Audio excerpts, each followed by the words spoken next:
Hello and welcome to the On the Slate Movie Podcast. We are your hosts, Wesley, Jason, and Asher. And on the slate for today, we are going to be deep diving Man of Steel, the movie that kicked off the DCEU, and we are going to analyze it completely in depth. And we are also going to talk about its impact on our culture and in the movie industry as a whole. So, fellas, should we do it?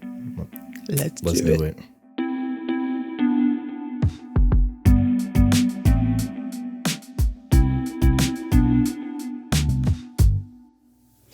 Bum, bum, bum.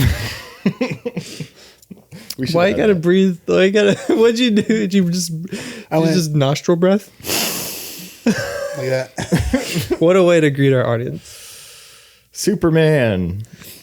The Man of Steel. Man of superness. My keys but they're off far away. They have a Superman on it. I have a Superman Lego minifigure. All right. We haven't started yet, have we? Oh, I thought we were rolling. Oh, we're rolling. Okay. That's how we were going with it. We are so good at intros. So we are now less than a month away from Superman. By the time this releases, we'll actually be like 2 weeks away or something, right? So give or take, yeah. This is probably the most anticipated movie for me in probably 2 or 3 years.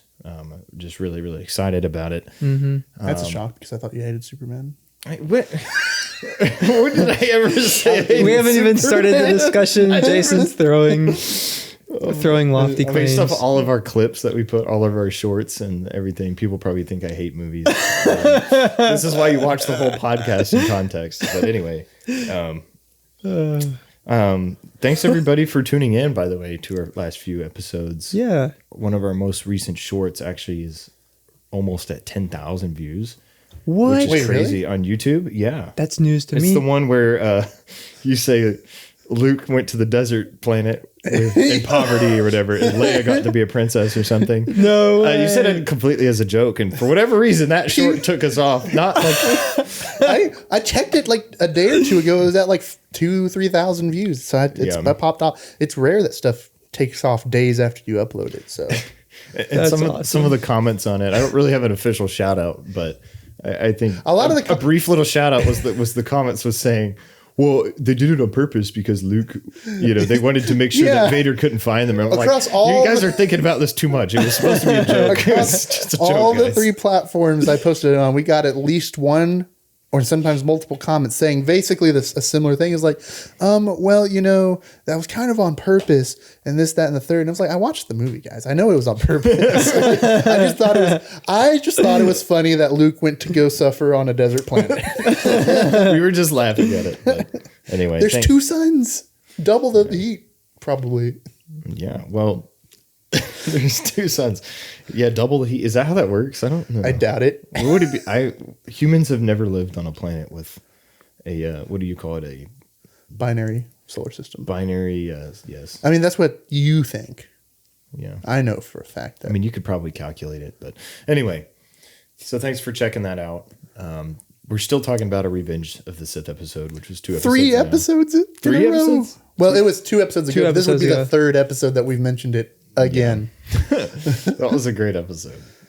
So much fun. Also check out our news episode where we broke down the beginnings of the summer box office so far. Going off strong, by the way. Popping off strong. Yeah. Big opening weekend for How to Train Your Dragon. Yeah. Lilo and Stitch had really good runnings. Mm-hmm. And what else has been? Cool Runnings. Big L for the news Dude, industry. we should do Cool Runnings. That's a good movie. My brother suggested we should do the Mummy movies. The Mummies. My brother like really likes that. the Brendan Fraser classics. Yeah. The cool thing about having a bunch of people now that like our podcast is like we get so many recommendations all the time for things. I'm like, dude, for a second there, we were like struggling to figure out what to watch, and now it's like we just know. Now we're pushing things back and back. We were supposed to do 12 Angry Men like 2 months ago. Or whatever. We haven't even thought about it since. Which then. I'm still excited about that. Yeah, we're gonna do that at some point. So. But first, we've got to do the Summer of Superman or Supers. Yes, the Summer of Superman. So because we got Fantastic Four somewhere in the mix as well, and we we'll probably end up going to see that one. And yeah. So we are talking about Man of Steel today. Yes. Which is an in anticipation for Superman coming out in July 11th, which is the first Superman solo movie in 12 years. 12 years. Wow. The first movie with Superman in a leading role since, I guess, like the Snyder Cut, which was 2021. Would you even consider that a leading role? He was like a major part of the movie. I'm not counting Black Adam, where he shows up in the post-credit scene. Yeah. Well, I mean, because I was thinking maybe more like BVS, which was 2016, where he's actually a lead there. Or Justice League. What's the original Justice League? Was that like 2017? 2017. So really, since like 2017, this is the first time we're seeing Superman in a big way in the movie theaters. Right? Yeah. So it's been a while. James Gunn is still putting together his DCU, which now is going to have a Wonder Woman movie. It's been confirmed, which is exciting. Clayface has been cast, a lead character. Do we know who? Yes, but I can't remember his name. Somebody I never heard of. But anyway. I'm curious of what they'll do with a Clayface movie. Because... And there's going to be a Clayface before Batman, which is very interesting. Yeah, because, we've seen a lot of villain movies try to do something, like especially with the Sony villains. Like the Sonyverse. Spider-Man-less villain universe. Like, we've seen them try to do stuff, and I don't think it's gone exceedingly well. So they tore it down, so... Yeah. And I think that James Gunn's philosophy on the DCU is it's less about like, here, let's just have like everything take place chronological order, or, we have to have this movie and this movie and this movie before we can do anything else. I think his philosophy is more like, if you have a really good script, let's make it happen. I think that's his philosophy, and that's kind of what happened with Clayface. Somebody, I think, pitched him the idea, like the director, Mike Flanagan, who I think is like an Oscar-winning writer or something, or nominated. And he, I guess, pitched this to James Gunn. He was like, yeah, let's do it. So, what's Clayface's issue again? Like, he's all clay, right? Like made out of clay. Yeah, he was like an actor. He's like an actor, right?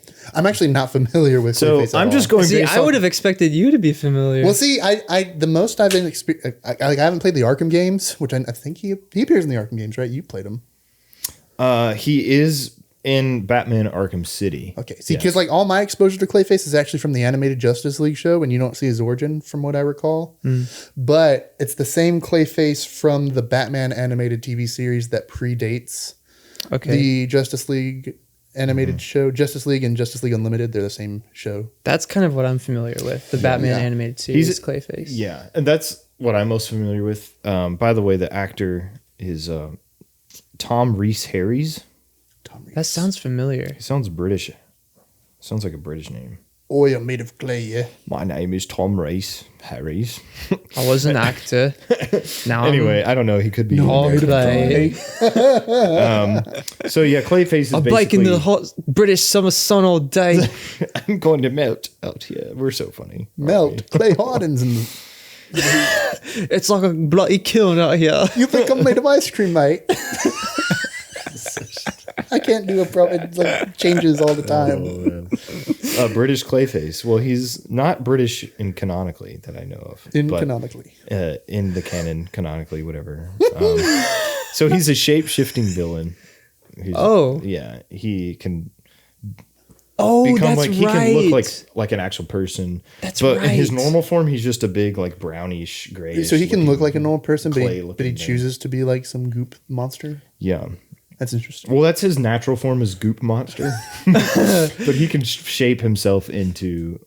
And he actually does make an appearance in Creature Commandos. Is that going to be the same character? Like the same version? I don't know for sure. I don't think anybody knows except for like the powers that be. So we're not really sure if the Clayface movie is going to be it might be an Elseworlds type deal. It could be an Elseworlds. It could be. I'm not sure if it's been confirmed it's part of the continuity or not. But regardless, we're here to talk about Man of Steel. So this film was released in 2013, directed by Zack Snyder, who was probably most famous for directing 300, which is very stylized. Also The Watchmen. The Watchmen as well. Was that before Man of Steel? Oh yeah, way Okay. before. It's like 2010. Okay. I might be wrong. And he also did a movie called like Sucker Punch or something. He's known for a very unique visual style. Slow motion. He's got a slow-mo, characters are larger than life type visual style, which I think is probably what he's most known for, I guess, would be the spectacle he puts on visually. And yeah, he was kind of given the reins. After the Dark Knight trilogy ended, DC wanted to, kind of get their hat in the ring in terms of the cinematic universe after seeing the Avengers and all that stuff. The Avengers released in 2012, so yeah, they wanted to get this DCEU underway. So they started it all with Zack Snyder. Christopher Nolan was a producer on this film and a co-writer. So they wanted to bring in the GOAT, right? The Dark Knight trilogy is often considered, one of the better movie trilogies out there. So it was released and it was very polarizing. And I think a lot of the criticism of the film, and we'll go really deep into all of this, but just from like an objective view, like the cultural conversation around this was like, it didn't, like, you either loved this gritty take on Superman, it's a very grounded or like almost realism kind of based looking Superman, versus like the people that felt it was too much of a departure from the Superman they knew. Some people thought it maybe betrayed his character, who he was. So yeah, it's a very divisive movie in a lot of ways. I think culturally though, now the general consensus is like, looking back on it, it's a pretty good movie. I think most people would acknowledge Man of Steel is pretty solid. Pretty solid steel. So, okay. That's not funny. Thanks for laughing, Asher. I guffawed. Thanks for guffawing. Guffaw. Yeah. So what do you guys think? Like, do you guys remember when this movie came out? Do you remember? I do. Did you guys see it in theaters? I did. Fond memories. You can go first, Jason. Man. No, I'm just kidding. I was like, I thought maybe you had a moment. I'm sorry. Like, I need this. Man, this movie, I remember when it came out, and it also came out sometime in July of 2013, somewhere around there. And I remember, because my dad is a huge Superman fan. He loved the original like Christopher Reeves movies. Oh, yeah. And I was like begging him to go watch this. And he wanted to go see it too, but there was like I think we were just really busy, so we couldn't see it until like 2 weeks after it came out or something. Yeah. But this is before like I was 13, so I didn't have a smartphone, and social media wasn't like as big of a thing as it is now. So it's not like I was spoiled or anything.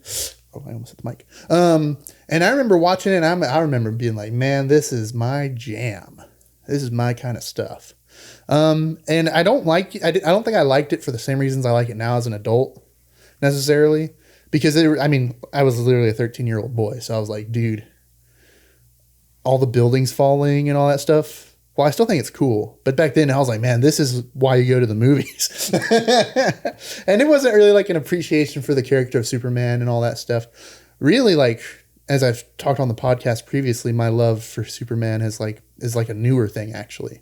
In fact, for a while there, like, I was one of the people who thought Superman was a boring character. That's because I didn't understand him. And I've learned and through like just loving the character so much more in recent years, I've also just really loved Man of Steel too. And we're going to get into like kind of why it resonates so much with me in particular. But yeah, I do remember seeing it. I remember thinking it was awesome. I don't remember discourse around the movie.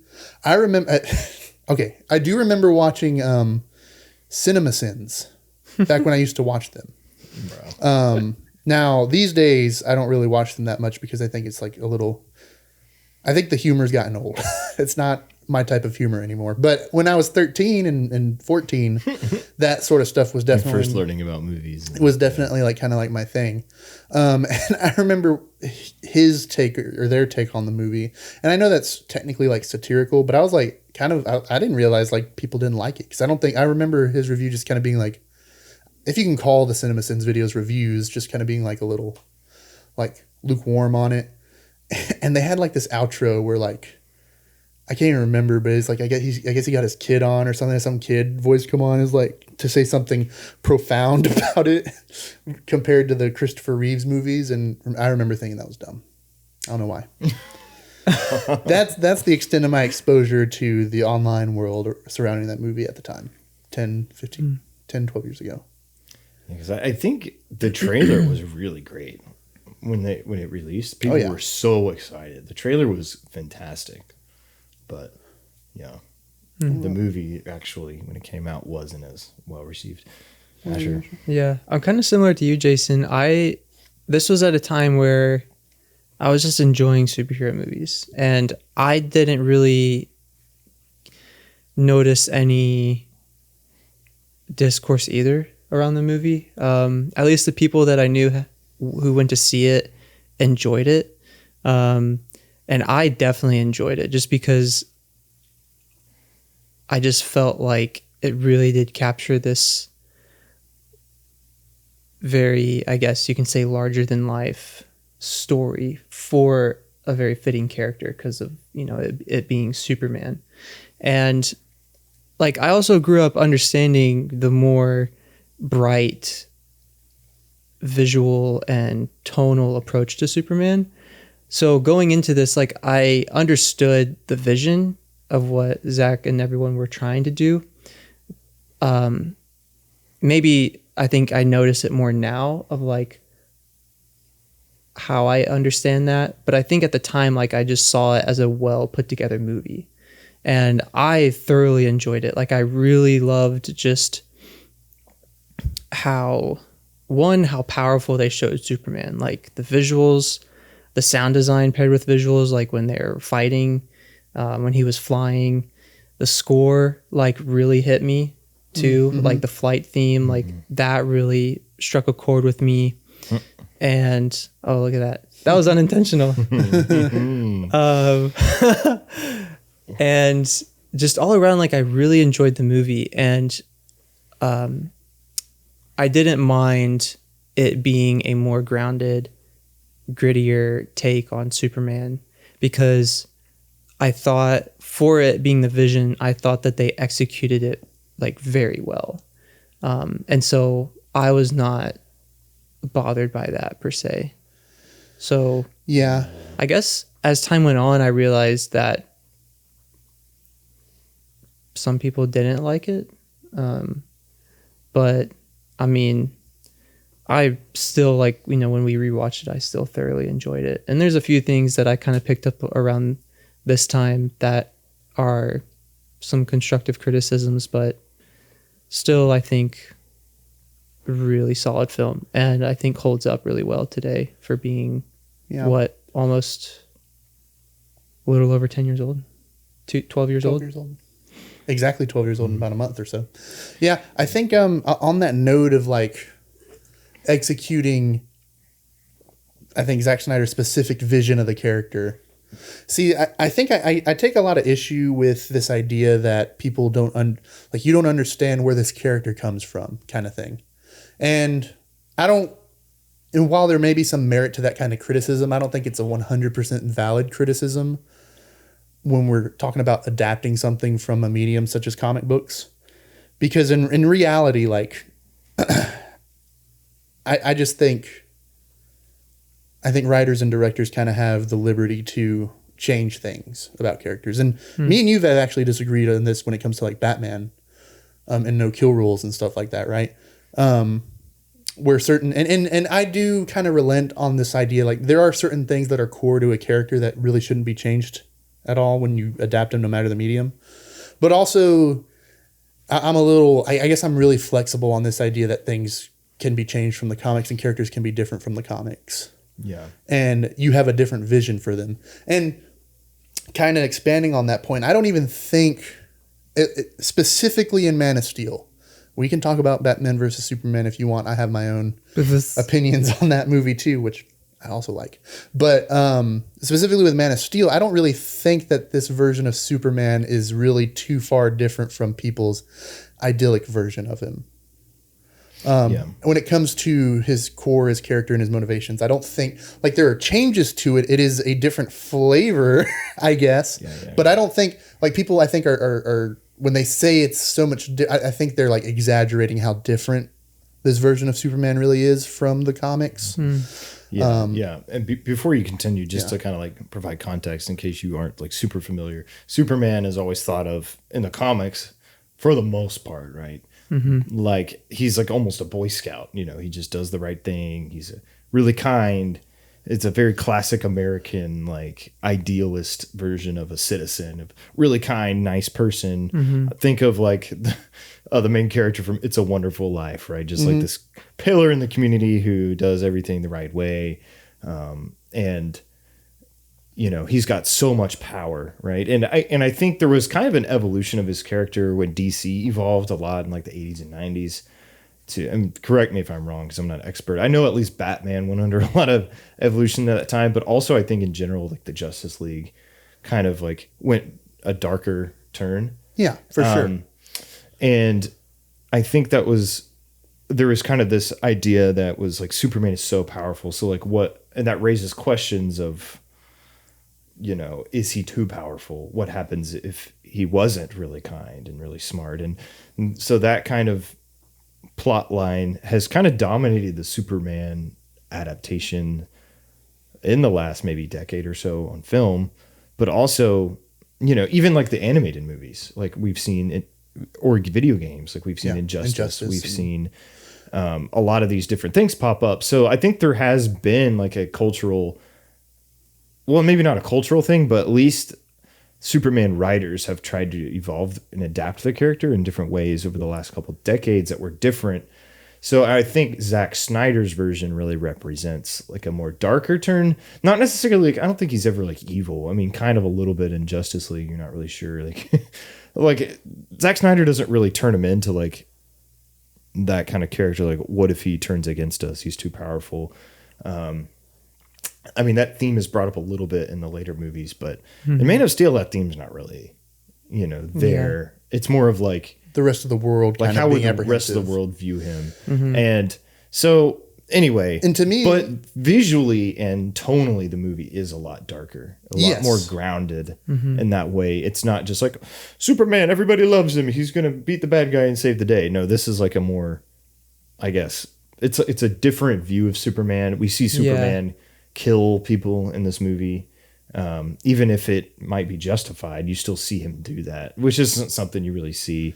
And I'm just laying all the groundwork. The whole Superman killing the Zod thing is always the criticism again has been weird to me because in like people always point to the Christopher Reeves movie and Superman 2, he kills Zod in that movie too. In fact, it's not even a superpowered Zod because he tricks Zod to going into this machine that Zod made that depowers him, and then Zod thinks that Superman is the one who's depowered, and Superman like shakes his hand and then he crushes it, and then he like grabs Zod and throws him against the wall, a regular human Zod at this point, and kills him or throws him down into the Fortress of Solitude, something like that. He kills Zod in the Christopher Reeves movie, and people will come at you and say, well, you know, the old Superman movies, Superman would never do that. And I'm like, that's the same two characters. Superman kills Zod. I mean, like, look at the situation. Look at the situation he was in. I think the scenario, like, I don't think that whole scene in Man of Steel of him killing Zod, like, I don't think that's out of the blue for a movie like that. Sure. Like, I feel like this whole movie, I think, is leading not just to this, but it's like everything Clark is going through, like it's kind of this moment where he's really faced with that decision of trying to protect the people he's grown up with, but also like, you know, this is another person from his own planet that I'm sure in some part of him cares about. Like he cares about someone else that is of his same origin. But at the same time, when he realizes that like Zod is just not going to stop, like I think his decision to kill him is very understandable. And I'll say this real go quick too.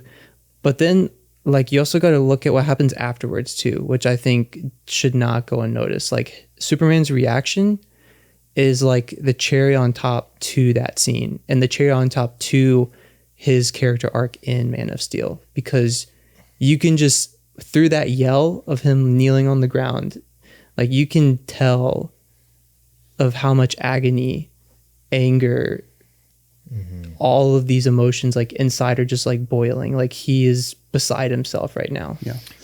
That is like one of my favorite, probably my favorite scene in the movie is that moment after when he kills Zod and after he kills Zod. And they just build it up really well. I think his conversations with Zod, the entire movie, just like, it's like, Superman really is never going to have a choice, but he doesn't want to be in that position. And I think one of the most interesting things you can do with Superman as a character is, because what's so great about him, and one of the reasons people think he might be boring and why I kind of thought he was boring as a teenager, is that really Superman doesn't have to kill because he is so powerful. He's never in a situation where his life is ever threatened, right? And even if other people's lives are threatened, he's just so fast and so strong that it doesn't really matter. But taking Superman and putting him in a position where all of a sudden he can no longer be the strongest individual or the most powerful. He's just not going to automatically stop something. Yeah. Now all of a sudden, where normally you would just lock somebody up because there's no way they could resist you. Zod is a perfect equal and probably stronger than Clark in this particular moment. And I think where maybe the disconnect is for many people is that really something like that has to come after we've gotten to know this character. Because really, and I'm not saying it's necessarily diminished in the film because I love it. It's probably, like I said, it's one of my favorite through lines. However, that weight of seeing Superman pushed, this is his first fight of all time, ever, against anybody really. So, and to me, it works for a lot of the other things going on in the movie. But when it comes to that particular aspect of exploring Superman as a character, and pushing him when normally he cannot be pushed, I think you lose out on that because we're kind of jumping straight into this.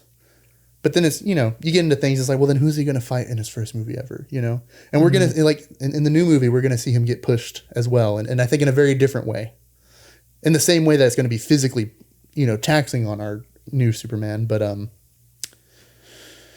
I think, it'll be different. But my point being is I do think you're kind of missing out on a very interesting portion of doing that for the character, but yeah.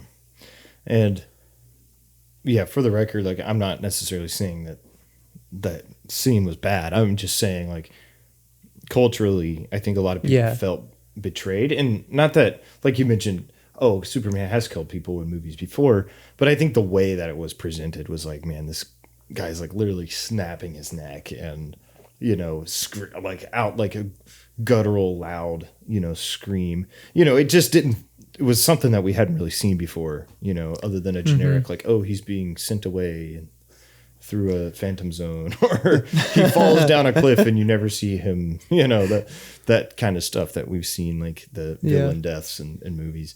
But so it was a much more personal, I think, physical movie, a physical Superman.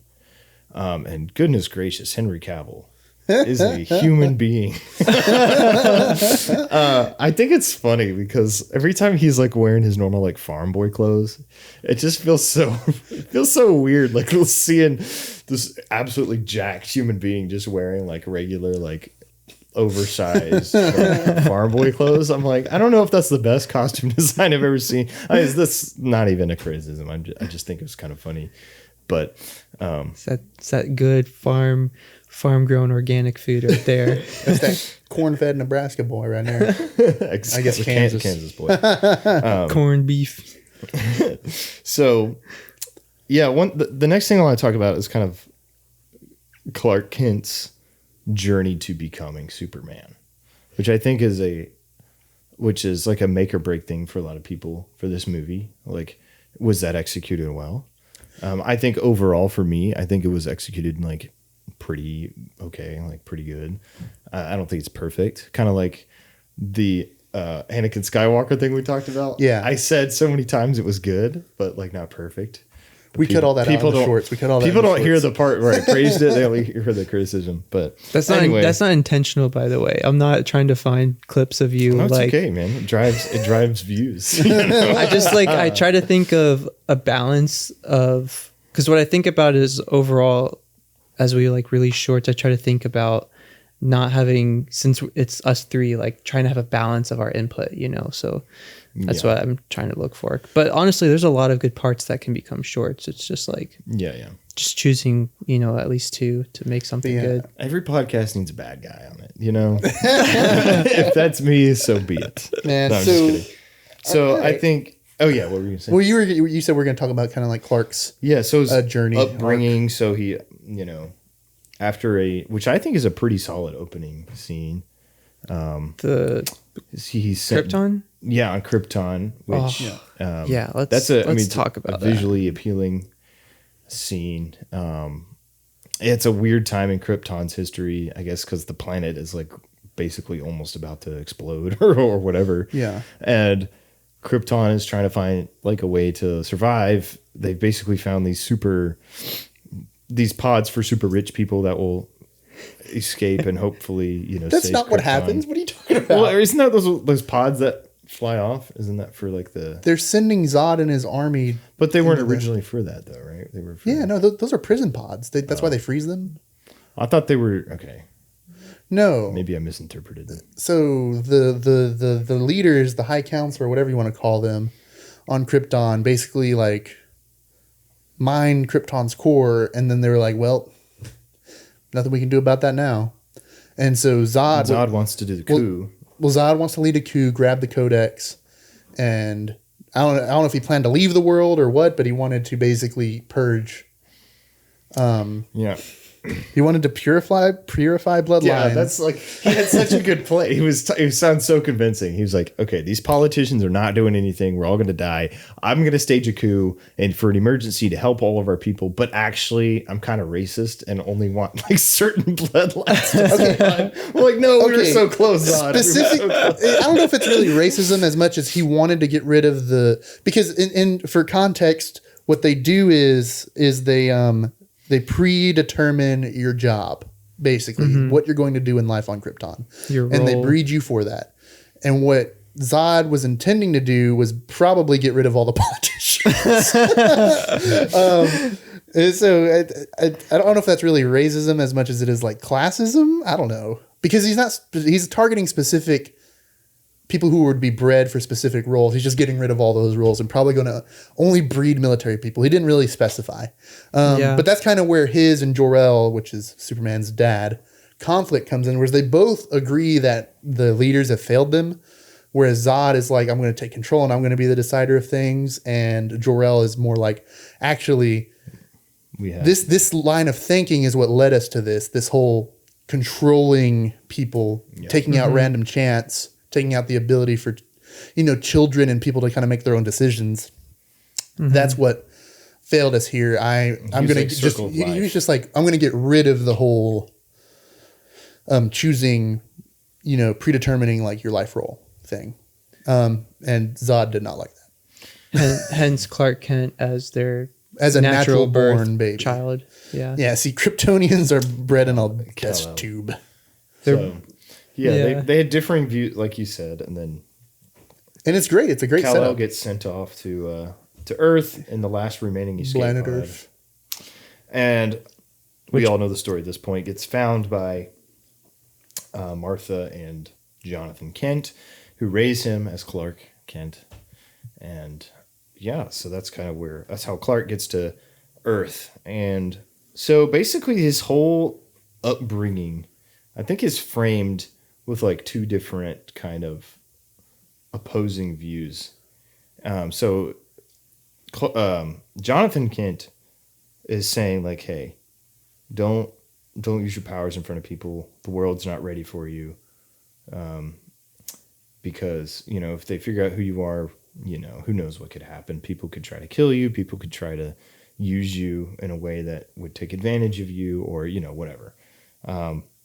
But then he ends up finding, like, Jonathan Kent gives him the little USB drive of Krypton or whatever that is. Is that the codex, or is it just like a key to? No, it's the codex is that skull that gets dematerialized and put into Clark's DNA. Okay, that's right. The key is just it turns on his ship. Yeah. So he goes. It's like boop, boop. He goes to Jonathan Kent. Finally relents and's like, all right, at least find out who you are. Figure out secrets of your past or whatever. I don't know, have this key or something. I don't know. Yeah, which I guess Jonathan Kent didn't really know exactly what it would do, but yeah, it's like, you want to know why I never let you in the barn? Your big ship's in there. Let's go look at it now.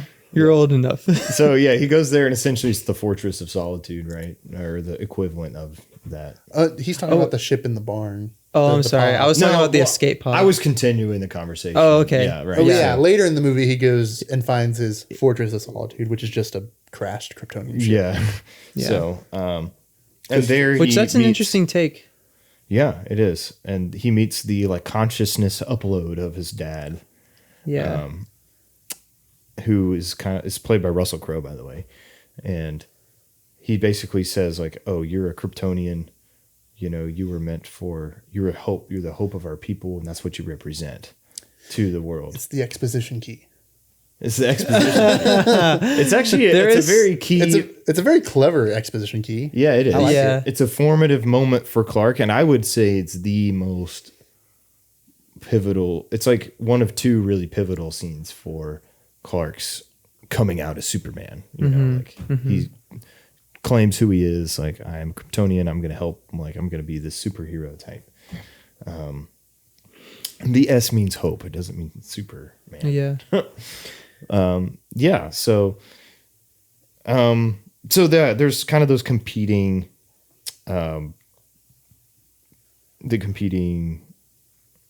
I guess ideologies. So Jonathan Kent is basically like, hey, I'm looking out for you and your safety, so I don't want you to do these things because I don't think the world's ready for you. And he's so convinced of this, and this was one point of contention between me and Jason that we talked about, was I personally don't love Jonathan Kent as a character, and I don't think the movie is trying to get you to not like him. So that was kind of my point of contention. And I can just lay out real quick, and Jason, I'll let you, and Asher, of course, as well. I was just basically like, I think I understand why Jonathan's in there and his point of view, but I think he takes it a little too far. I think he seems like overly protective, repressive of Clark. It seems a little unfair. To the point, not like, I mean, it's going to naturally be a little unfair, but I think he's just a little bit too negative with it. And I think he's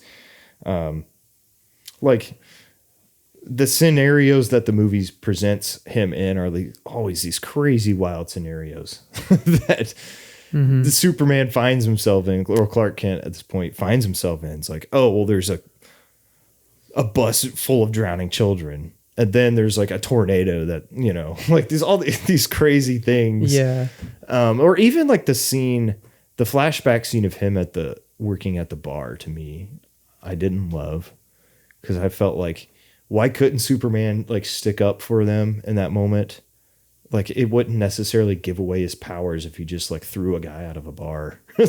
But I don't know.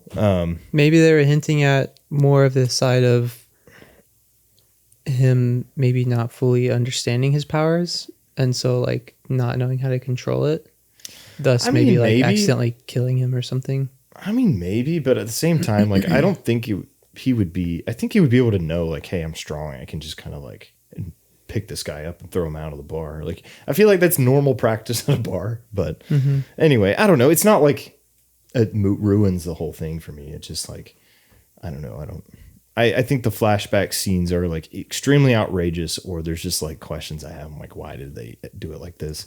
Like the whole dying kids thing raises a moral dilemma, right? Should you save these kids or should you protect yourself? And, Clark is like, should I just let the kids die? And he's like, maybe. And I just didn't, that didn't sit right with me, I guess. Yeah, it doesn't sit Like- right with me either. And like, I don't, maybe that's the point, but I don't like it if that's the point, I guess. I would have rather have seen maybe a less ridiculous scenario, because I feel like in that scenario, like Jonathan Kent at that point is just being way too negative. Like, That's a good point. you know, but regardless, I get the whole point of what they're trying to get at with Jonathan Kent's character. So I'm not going to like crash it too hard. I don't really feel like there's a whole lot of conflict from Jor-El until like that one scene you see him in. I would have liked to have seen a little bit more of that embrace your good side versus hide your good side type conflict. You get a lot of the hide your good side stuff, I think, in the first act of the movie, but you don't get a whole lot of like embrace it until like one scene. So I don't know. I wish there was a little bit more balance there as well. Maybe that's why it felt super negative. But anyway, I'll stop talking. I've made my case. Jason, Asher, what do y'all think? You want me to go first? Or? Well, I was gonna ask, do you guys remember that one deleted scene where Clark was going and hiking up a snowy mountain? That's from Batman vs Superman. Okay, so like for context, there's a deleted scene where Superman hikes up a cold, snowy mountain, and to the point where like it's not really habitable for humans. And he's up there, and I guess he has like a vision. He sees his dad. He sees John Kent after he dies in the tornado.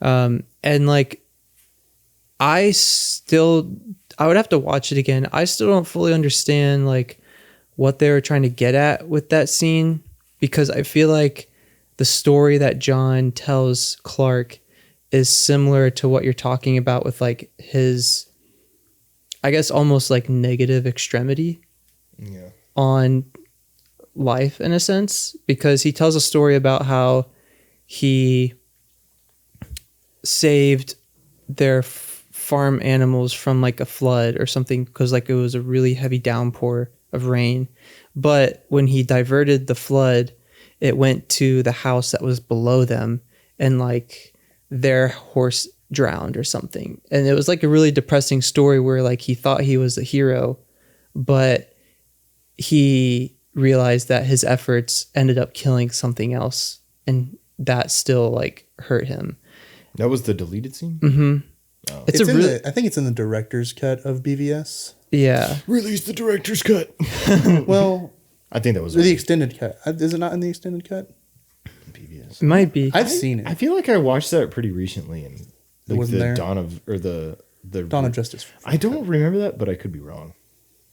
But maybe it is a deleted scene. I feel like I saw it in theaters, to be honest myself. But that's not Man of Steel. We It's can't, not Man of right, Steel. but I bring that up just to go to the fact that like, what if they, though it's a deleted scene, like what if they really are like trying to hone in on John as a character and his past experiences mixed with this new child he has to raise, which is obviously not a regular human, and he has abilities to save people unlike others. I wonder if like they really did want to put him in this situation where like he really is conflicted and like he's not sure about things, and I'm kind of blanking a little bit. You can go ahead, Jason. All right. Kind of blanking a bit. I kind of want to touch on that idea in a second here. Yeah. But at first, I would like to preface. I know I've already kind of expressed that I really liked this movie. And I'm going to glaze it even further here in a minute. I do want to clarify, I am not a quote-unquote Snyder bro, if that makes sense. None of us are like, we all, I think, like the movies, but I don't think any of us are like the people that are like, I want James Gunn to die type. See, I don't. Snyder That's fans. awful. Okay, so like, I really love Man of Steel. I really like Batman vs Superman: Dawn of Justice edition, and I really love the Snyder cut of the Justice League movies. I like all three of those movies. I think they are at the very least good, and in cases like Man of Steel, I think they're great. That being said, I also recognize that they are going to make more Superman stuff movies without Zack Snyder and Henry Cavill. And even though I will miss Henry Cavill greatly, I'm excited for the James Gunn movie. I like Superman in general. I just like seeing the character. In fact, my favorite version of Superman is Tyler Hoechlin, the TV show. I mentioned that before. Superman and Lois. Watch it. But now, Jonathan Kent. This is a hill that I have been preparing to die on. He's done his research. We're about to get destroyed. No, I understand why you don't, I guess, like it. And I think for the exact same reasons you don't like it, I like it. And to anyone who says it's not Jonathan Kent from the comics, I'm like, you're 100% right. Okay? This is not Jonathan Kent from the comics. And that's not my criticism. I know. I think you can reinterpret these, especially the secondary. I kind of want to preface this with this idea is like, I understand it's not Jonathan Kent from the comics, and I don't think that's a fair criticism to the movie at all. This is a different version of Jonathan Kent. If you don't like this version of Jonathan Kent, that's fine. That's cool. He's not the Jonathan Kent from the comics. Can you say Jonathan Kent one more time? No, Jonathan Kent. So the whole, for me, I really like what they do with him in this movie because to me, it's a lot more realistic, I guess. And look, I get it. We all, me included, I would not tell my son to let children drown. Okay? Like that, like I personally would not do it. But I also understand there are millions and probably billions of fathers out there who 100% would put their child first in that situation. Is it awful? Is it a terrible thing to say? Is it something they'd never admit to people? Probably. But you can't sit here and tell me that isn't what would happen in a lot of cases. And I think that's good. I think that's good writing. That Jonathan Kent, and maybe they don't lean into it as much as they should, and that's why it doesn't come off as great to some folks.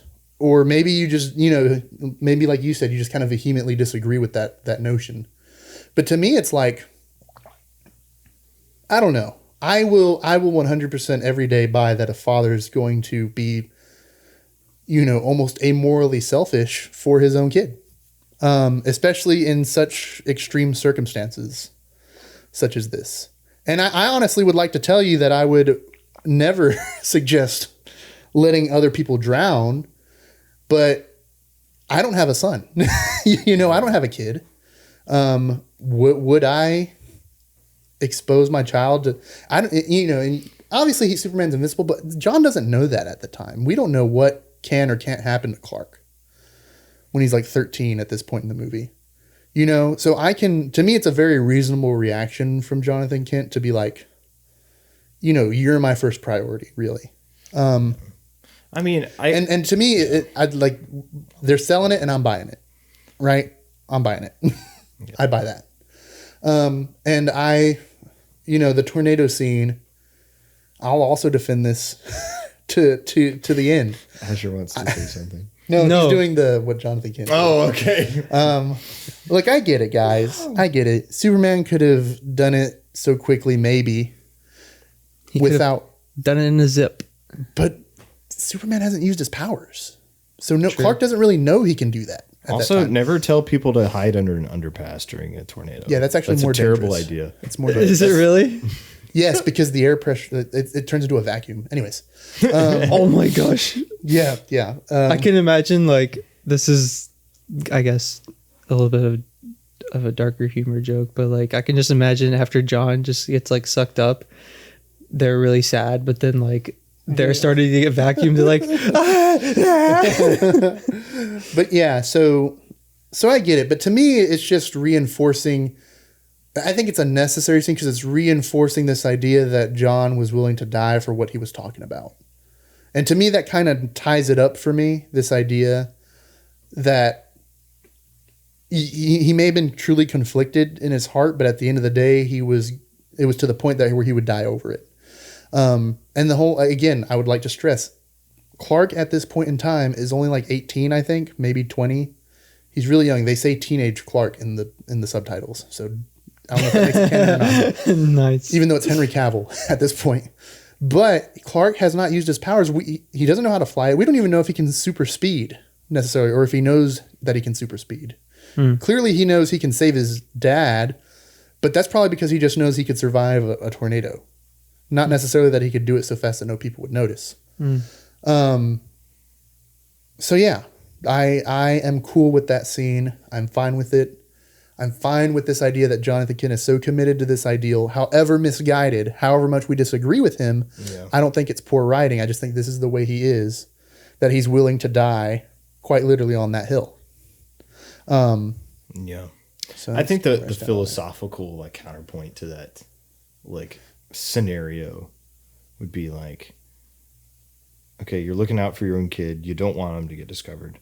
I would pose the question of, why would you tell your son, let the people die? Because don't you think that would, your father would be like concerned for, the complete like traumatic event of like allowing people to die, knowing you could have stopped them, but just because you're, caring about your own safety. I get what you're saying, but I'm also saying like, I don't know if that is the best way to father your kid. And I guess you're saying he's supposed to be like that, but like, I just see Jonathan Kent, that scenario to me paints him as like an incredibly like selfish person. Like that isn't actually caring about his kid. That's like the one flashback that really gets me. The other ones are like the tornado one. I don't think is that bad. I think it's a little silly, but I don't think it's like bad in terms of like the themes and the story it's trying to tell. But that ridiculous scenario of the bus falling over, I'm like, wouldn't you be concerned about like the trauma that your kid would be undergoing if he was just told to let everybody die? I think, and to me, that wouldn't lead you to like the noble Superman character. And that's what I think another way that this first act, I think, comes up a little short for me is because I'm not really sure how Clark develops into like this noble Superman persona based off of how his father raises him. Seems like so negative, so repressive. It seems like he would just be like a jaded nihilism kind of like character, which I don't think that's really where he ends up. I think the good inside of Clark Kent that you see in Man of Steel I'm not sure where that comes from. Maybe his mom like is kind of nice to him, but to me, I don't know. I would have liked to have seen I feel like you're the really more like complex side of Jonathan Kent. I feel like you just get one side of like, hey, don't do this. I would have liked to have seen, but he's also a really generous and nice man. You could see why Clark ends up the way he is. But I guess I just didn't see enough of that for me to be convinced, Superman, he is this moral pillar that we know him to be. And I think Zack Snyder wants him to be like that, like this moral, upstanding kind of leader. But I don't think it was like set up the best, I guess. I think you're really hung up on the whole maybe comment from Jonathan Kent in the first place. They have a whole conversation that leads into him explaining how he found Clark and all this stuff that right after that scene, like that scene leads into that. I feel like you're hung up on the maybe thing that he said. And then just kind of like, did you like process the conversation they had right after that? Because he talks to him and like, Clark reacts kind of maybe the same way you react here to that maybe comment about letting the children die. And then, Jonathan kind of goes and explains what he means. And then he takes him down to the basement to show him why he's like this, or to the cellar or wherever the shit pot is. And Jonathan Kent reveals why he was so like scared or apprehensive about something like that. Because Clark's an alien. Yeah. Like, so I feel like you're interpreting it worse than it actually like is. And again, I'm not saying Jonathan Kent's necessarily right either. I think he is misguided. I think it's a well-written, misguided. But I also don't think he's like some terrible, amoral, repressive person either completely. I don't think that's not the vibe I'm getting. I'm getting, kind of like scared and unsure when he says that. And then he kind of sits down and talks with Clark about it. So like, I don't see like, and then every other scene isn't even about like that sort of thing. So I don't know. I don't know why you're so hung up on it. What do you think, Asher? So hearing the first round of this conversation, from the other, like from when we watched it after the movie, we have more respectful, refined thoughts at this point.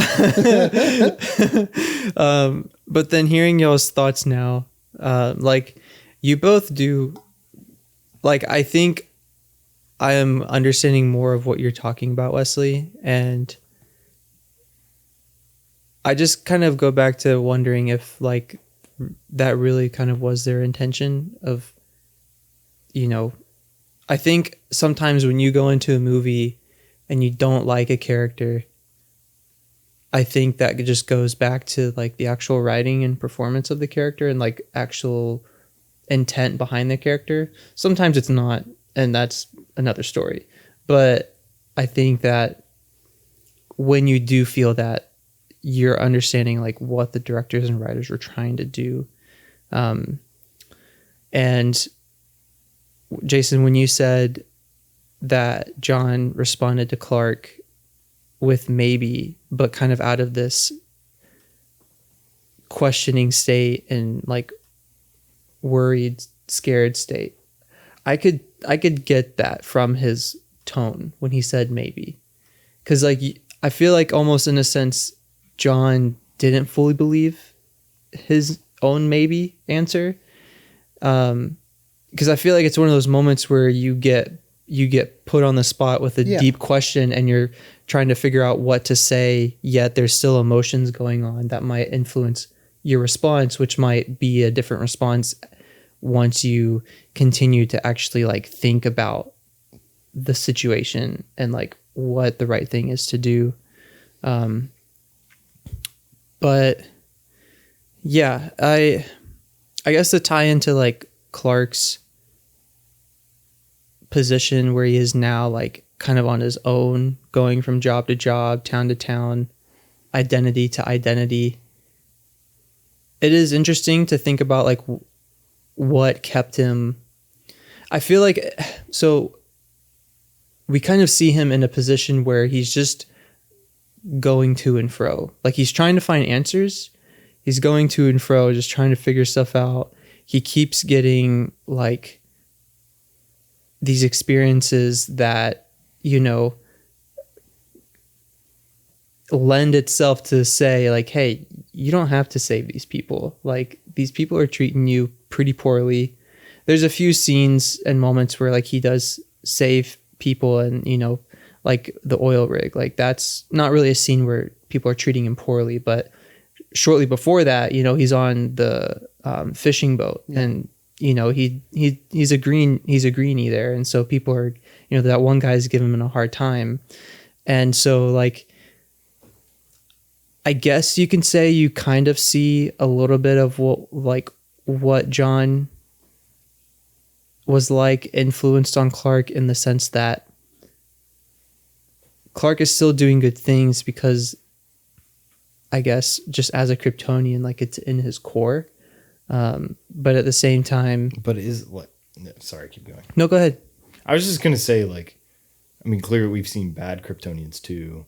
Yeah. So I don't know if like being a Kryptonian necessarily means there's like, yeah, I guess that's a good point. So maybe I could clarify by saying like, you think more like just Jor-El, like the yeah, like his actual, mother and father, which by the way is a pretty strong dynamic duo. Like they're baller. Mm-hmm. Like we get to, I really like them in the first act or like first half of the first act, whatever you want to call the whole the intro Krypton scene. The intro. Prologue. Yeah. So, I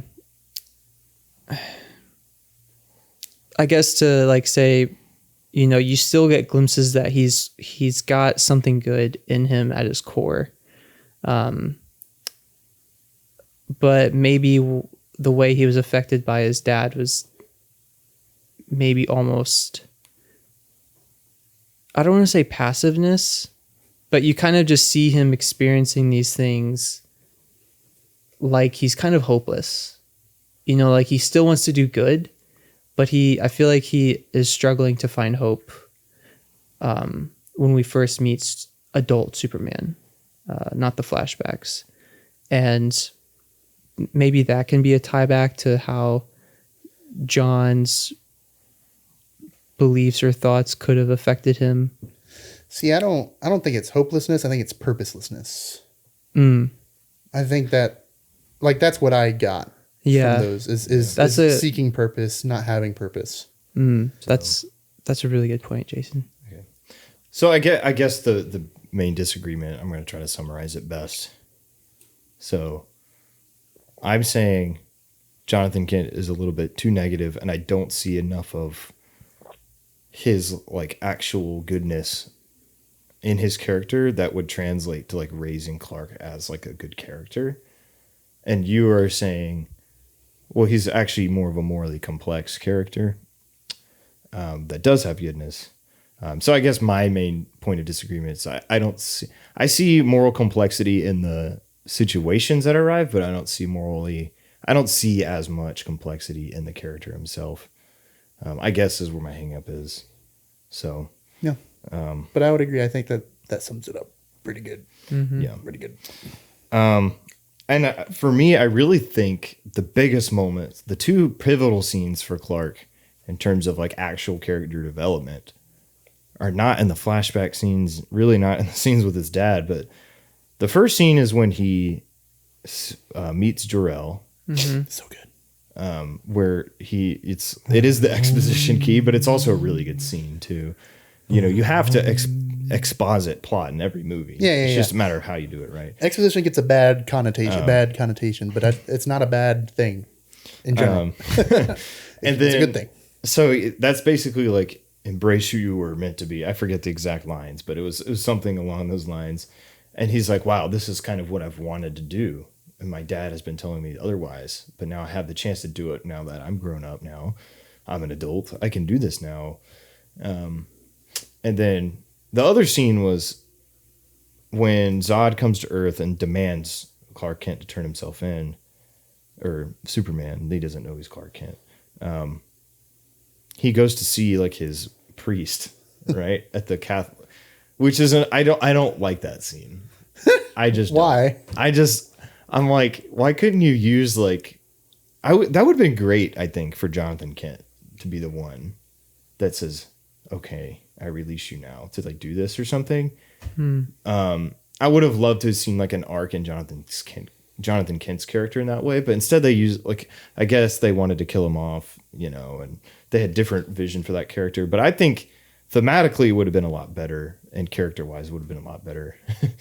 So anyway, let me know. Did you notice the Jesus stained glass window behind Clark as he was talking to the priest? Did we notice the obvious parallels to Jesus? Yes, there's a lot of there's a lot of Jesus parallels. Are they done very well? I don't know. But I've lived here for 33 years. Oh, what was that reference? Oh, really? Was that? Yeah, when he's like locked up, he's like, I've lived here for 33 years, sir. No one else has been sick or whatever. When they're talking about they're afraid he might have a pathogen. Wow. You didn't catch that? I didn't catch the years. I remember him saying that, but I didn't make the connection. Yeah. Really? I was like, well, now that you think about it, Jesus was 33 years when he was crucified. So yeah.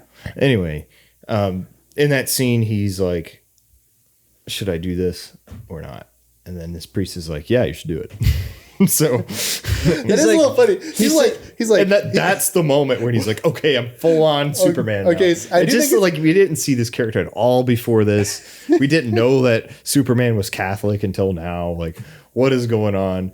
I'm pretty sure Superman is actually Jewish roots in the comics, but anyway, whatever. That doesn't matter in this scenario. The priest does say something that doesn't feel priest-like to me. He says, take a leap of faith. He says, well, no, that I get, but he's like, he asks Clark, what does your gut tell you? Yeah, I was like, yeah, that's like is that something a priest would say? I Really? feel like that's not a Christian theology. Though. Yeah, yeah. I do think it's funny thinking about it now. Is like this guy is 100% biased towards Superman, like sacrificing himself. He's like, dog. I'm gonna be honest with you. If you don't, they're gonna like kill me or something and kill all of us. So, no offense to you, but I'd rather you die or something, and then I'm cool.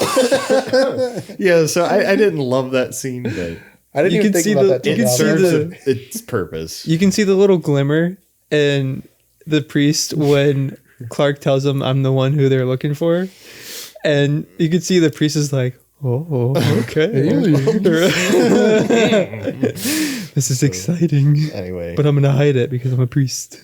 So, yeah, so I think that's enough on that part. Might I say, but like we're moving on, but I want to give props to you guys because I was thinking about this topic and I was like, man, are we gonna have to like referee this? Because when we talked about it after the movie, y'all were just we got a little. Y'all just kept going, and I was like, emotional. I was like, we got other stuff to talk about in this movie. Hopefully, we do.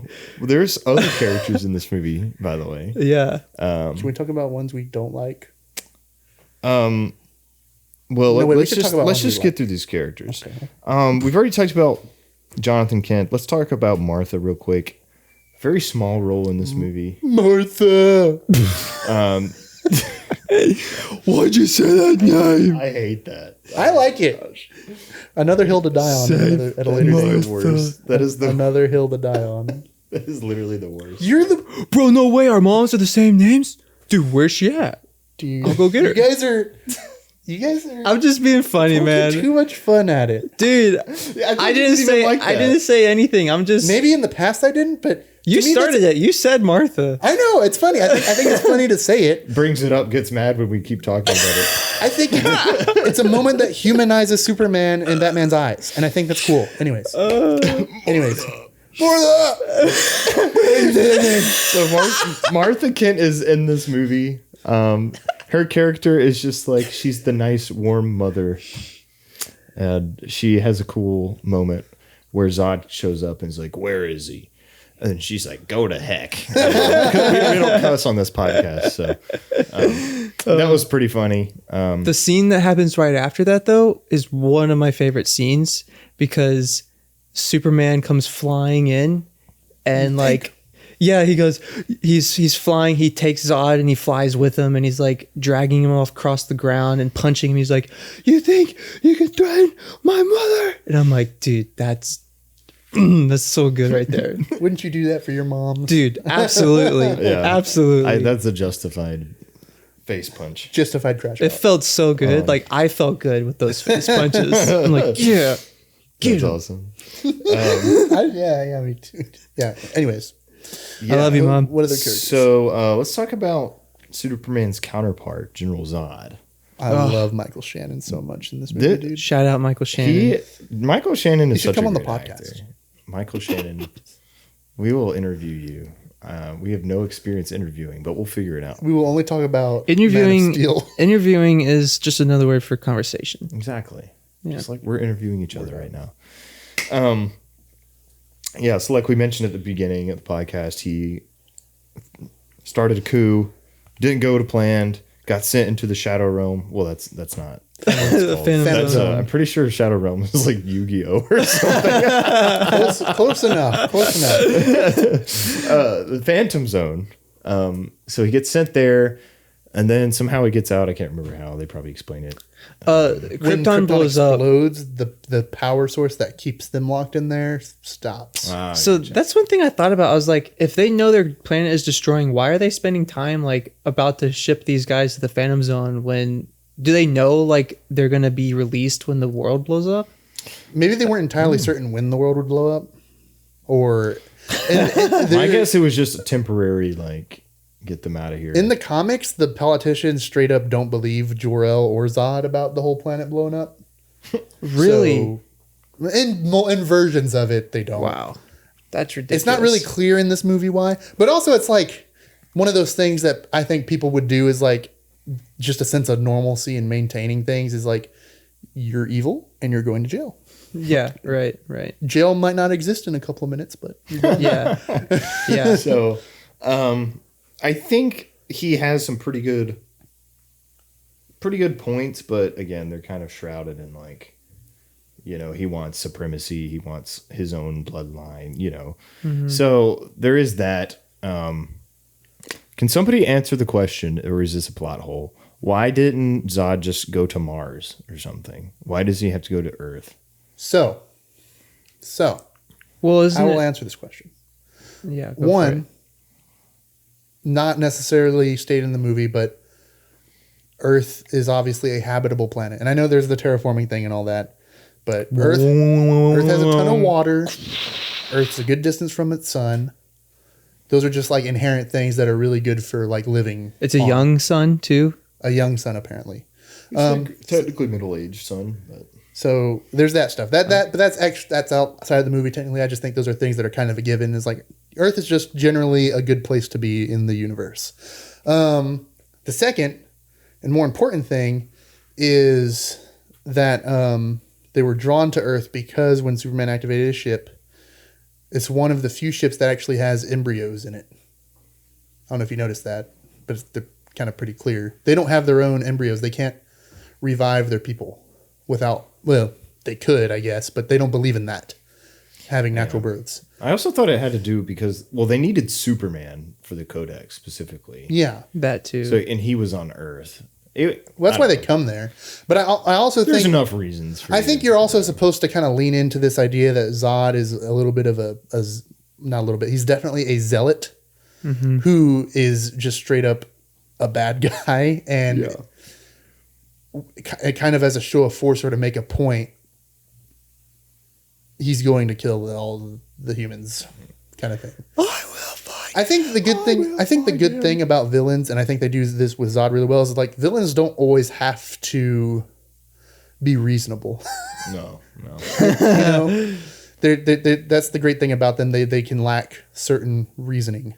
Yeah. Which goes to show, which like points back to Krypton's fault of he's a product of I think that's part of that whole through line. It's Yeah. we're going to kind of ignore, and I don't think it's a bad thing. We're just going to kind of ignore the fact that Zod could probably find a different planet, maybe. Yeah. But, the universe is big. It took them forever to find, it took them 30 years to find Earth, and it was a fluke. They got lucky, quite literally. And so we're gonna set up shop here. We're not moving anymore. I'm tired of like flying around space. Yeah. Also, I hate you, and I'm gonna kill all of you. She's like, "Hey, Superman shared his location. Let's go." Does that answer your question? Do you feel better about it? I'm satisfied enough. I'm not like, I don't. Anyway, so yeah, Zod. I think, like you guys were saying, he's not the most reasonable. I don't think he's some sort of tragic anti-hero, really. He's not supposed to be. I mean, maybe a little bit, but not really. He's a villain. I think it's tragic in the sense that he is failed by his people. Yeah. Like he's failed by his civilization, his own people. They failed Zod. And maybe he has some like bitterness towards Jor-El as well, and is taking that out on Kal-El. Oh, for sure. For sure. So tragic, not that I feel bad for him, but tragic, like this idea that it's sad that the civilization kind of made this. Like this is what they've come to. Yeah. The worst of Krypton. Yeah. I was gonna add like this, like his quote towards the end of the movie before him and Superman kind of have the last battle. He says, "I exist only to protect Krypton. That is the sole purpose for which I was born. And every action I take, no matter how violent or how cruel, is for the greater good of my people. And now I have no people." He goes on to say some other stuff. Where is it at? He says something that he told Clark. Oh, come on. How does he end that, guys? How does he end that quote? Something about his soul. Yeah. So like that right there is, and his Michael Shannon's delivery during that, and every line delivery, it's just so you feel the hatred, I guess, the anger in Michael or in Zod. My soul, that is what you have taken from me. Yeah. There you go. Yeah. I like his interaction with Jor-El when he's like, he says, our people can coexist. And then Zod's like, so we can suffer through years of pain trying to adapt like your son has? And then Jor-El says, you're talking about genocide. And then Zod's like, yes, and I'm arguing its merits with a ghost. That's so good, dude. That was a cold line. So good. His interaction with Jor-El is so much. Every time they talk, which is like twice, the beginning and near the end. What are you doing, here's the Zod? quote. This is madness. My soul, that is what you have taken from me. Yeah. That's what he says. Yeah. Yeah. So like I think that quote is just a really good nutshell of Zod's character. You know, like it points back to the fault of Kryptonians choosing to predetermine the roles of their future people, but then also like what does that look like on the very extreme side, you know, which is it's so cool, so cool in a sense of how well it's written. And like Superman and Zod are basically like the polar opposites that represent the worst and best of Krypton and their people. And I just think that's really good. Yeah, for sure.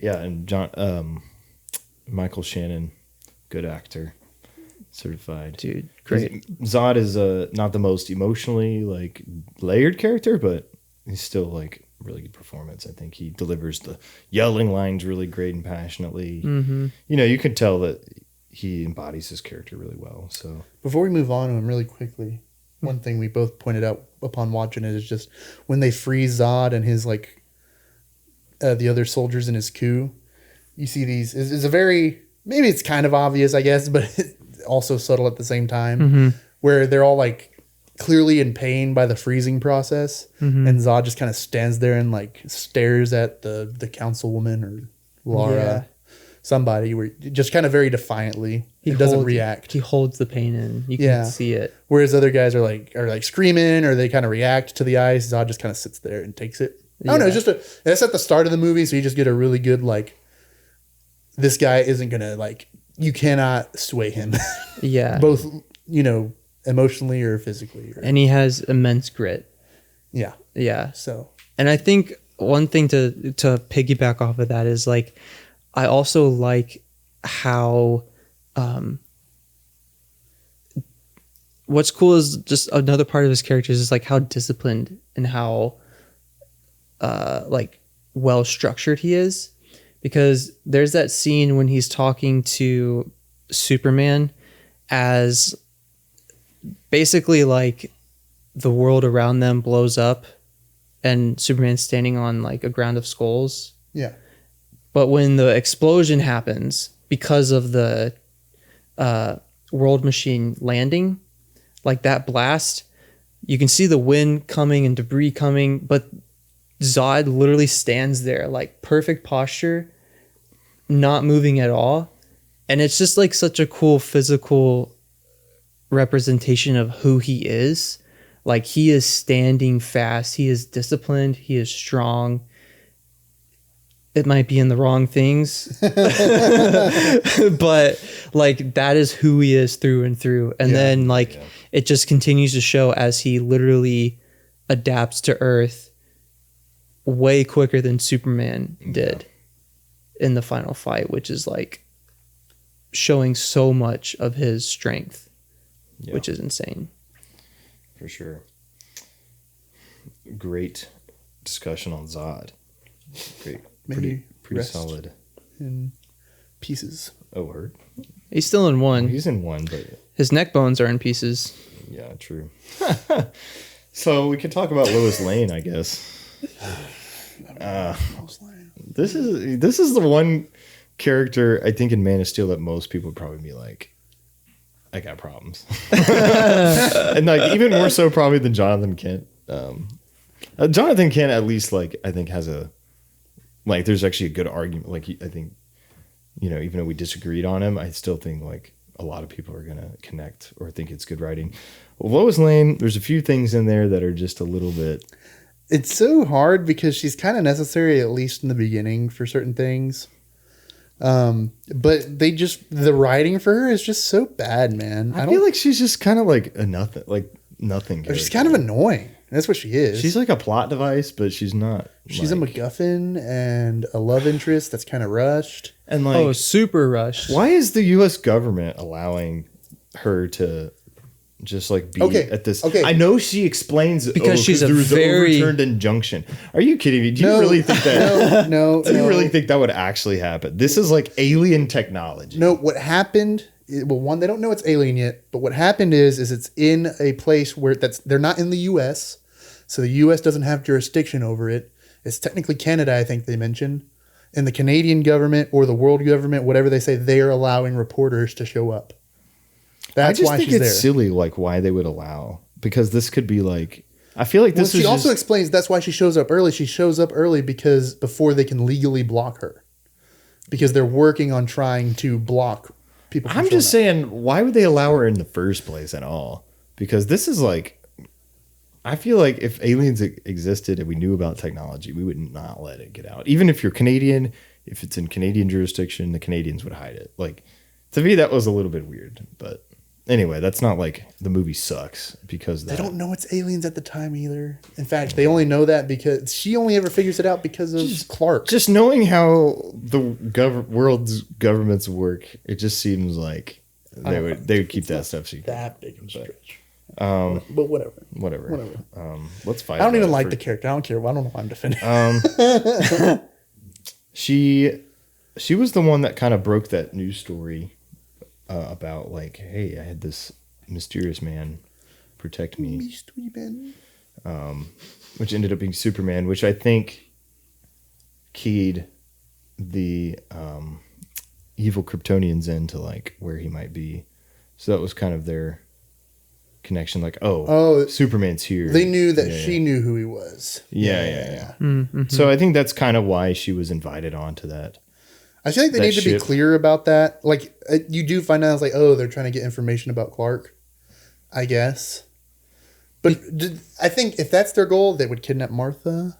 Well, I guess they don't know who Clark is. Yeah, they don't know who Martha is. Yeah. And that's how they only find out about house, because they tapped into her mind. The first like 3 times I watched this movie, though, I was like, I did too. I literally was like, I don't know why she's up there, dog. So it's clearly it's not. Maybe we're just either dumb or they just don't really. I think they need to. I think they need to emphasize it a little. They didn't emphasize it enough. I think. They need to emphasize it a little bit better. Whatever. I guess it technically is in there, but my criticisms of Lois are less so like plot reasons and plot holes, and more so like, I don't know, the romance with her and Superman. Everything she says is so corny, dude. I'm just like, stop talking. She says, can we please take this out of the movie? She says after the kiss, which, by the way, the kiss doesn't even need to be in there. Super rushed.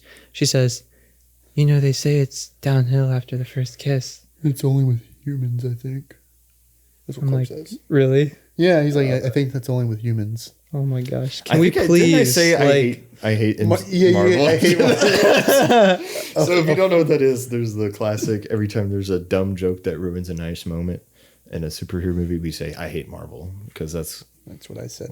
That's what Jason said during Captain America in the movie theater. Brave New World. I know it's DC, but anyway, it counts. It's just a joke. The whole romance to me, like, I mean, I get, like they're just getting to know each other. Like, why are you gonna? I get it if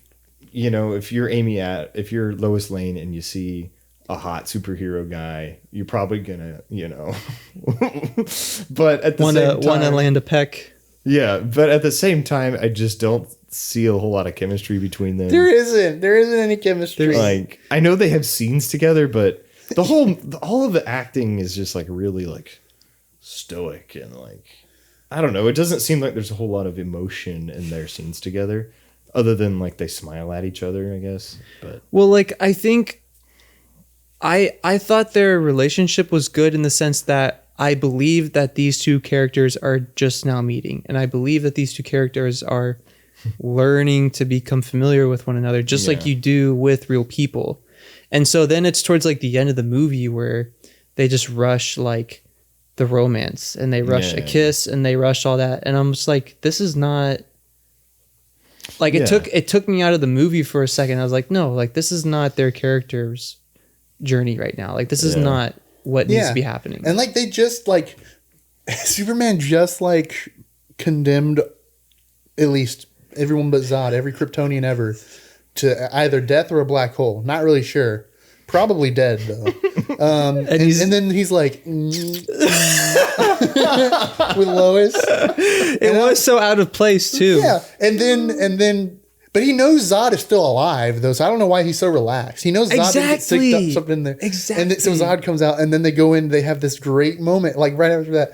And I was just like, man, why is this in the movie? I wanna, you know what? It'd be fun to cut that scene out and see if the movie still works. I guarantee it does. I guess you would have to. Maybe you're kind of losing a little continuity on where Superman is, kind of. By that maybe point. you can still show him there because he has to save Lois. Yeah, he has to. I honestly think a few tweaks of the script and like you don't even need Lois at all in this movie. You're right. You're right. Just a few, like rewrite a few scenes, you know, and maybe introduce her. Like why is she at the end when he becomes a new employee at the Daily Planet? Exactly. That would have been cool. I would have been hyped. I'm like, give me Moss too. Or at least like set up the romance in a later movie or something. It just felt a little rushed and like I don't think. I mean, I like Amy Adams. I think she's a great actress, but I don't know if like this movie was the best Lois Lane movie. It felt definitely more like a Superman, Zod, Clark Kent, Jor-El movie. You know, It didn't. Feel I don't like need no Lois. Lois just kind of seemed like she was there only because like they felt like they had to put her in there. So. Yeah, I think those are most of the characters. I mean, if you know, there's the few like there's the journalist people. There's Feora in there, but they are barely in the movies. Lawrence Fishburne, you know, he's cool. He was in the All right, everyone, we're leaving the building. Wait, now you're leaving? It's like after all this. Dog, when that thing came down, I was gone. I would have been gone. Yeah, he's basically like, don't release this article. Oh, you released it. Okay, well, you're fired. It's actually kind of good, so I'm not going to be mad. Oh, now the whole city's blowing up. And then, I don't know, I guess he was kind of there for like, oh, we have emotional stakes in the people on the ground here. Yeah. Which I guess he's fine. He's adds to the inoffensive. tension a little bit. I do think it is. They are kind of leaving a little too late. And I'm like, dog, you saw that thing appear. You saw it land. And now you're deciding like this. That was like 10 minutes ago. Anyway, well, we can also talk about that. The destruction in this movie. I like it on a huge scale. The destruction Metropolis is a character, maybe. Oh, no, the destruction of Metropolis actually. Metropolis. That thing was just in shambles. It's cool. I like it. I'll say this. You put big old gravity machine that's ping ponging gravity. It's gonna destroy things, though. It's gonna destroy things. So that's what I got to say. Oh, and it sounds cool. Correct. Yeah, he's doing it. Did you know they actually brought in Asher to record the sounds for Man of Steel? They really destroyed a city for that. That was real. That actually happened. I mean, it's cool with the spectacle. It raises a lot of questions about. Well, what? Just like how many people are not living anymore. I feel like it's just like, wow, Metropolis is forever changed forever, and then the whole movie is just like, okay, they kind of touch. I mean, that's the whole. But that's not Man of Steel's problem though. That's the other movie problem. Anyway, yeah, you're right. You're right. We're only talking about. I mean, whatever. It's a superhero movie. The third act is always going to be a big city getting destroyed. I mean, I think it just adds to the threat Zod brings. He's like, yeah. I'm quite literally going to crush all of you under my feet. Yeah. With the immense gravity altering machine. The gravity. Yeah. So the ship of dubstep and doom. Dude, can I say like when the World Machine first started, when it was on what was it, the Indian Ocean, the other one that landed? Yeah. When it landed, guys, like it starts to bring up the gravity and the camera racks focus from the World Machine to the water droplets that are moving upwards. Yeah.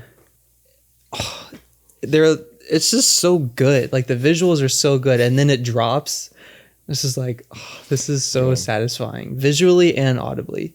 And that's what we were going to talk about next is Zack Snyder and how he directed this movie, the visual style of it.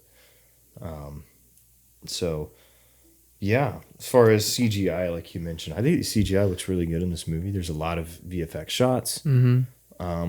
Nothing really to complain about there. I think there's a lot of creative, imaginative things, especially with the terraforming skybeam thing. Classic early 2010s film. Were there any blobs in this movie? Could you count the machine as blobs? Hans Zimmer did the soundtrack, so there's probably some blobs in there. But yeah, there's merps in it. Dude, I think replace every blomp with a merp.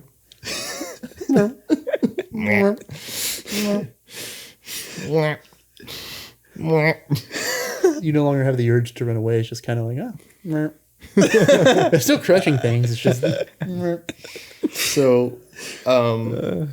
I think what we talked about after we saw the movie a couple weeks ago was the difference between like the visual effects shots and like the cinematography of the movie, and how maybe we liked them or didn't like them. So you guess we didn't like them. I like the CGI, okay? I don't like the handheld style camera. I think it's so good, dude. I think it's... The flight scene... No. Why does that have to be handheld? That's what makes it so immersive, man. Like, that's why it resonates with me so much, is because I feel like I'm there with Superman. Now, maybe I'm, like, flying in front of him or whatever, but I don't know. To me, it captures the feeling of flying at supersonic speeds across the world. I'm like, man, I daydream about that because of this movie, because of the way it's shot and its cinematography, and I like the handheld. Yeah.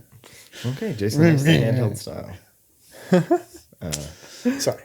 I think it's just overused throughout the whole movie. I just think it's really cool, but it's too cool, so I can't like it. So overused. So I'm sorry.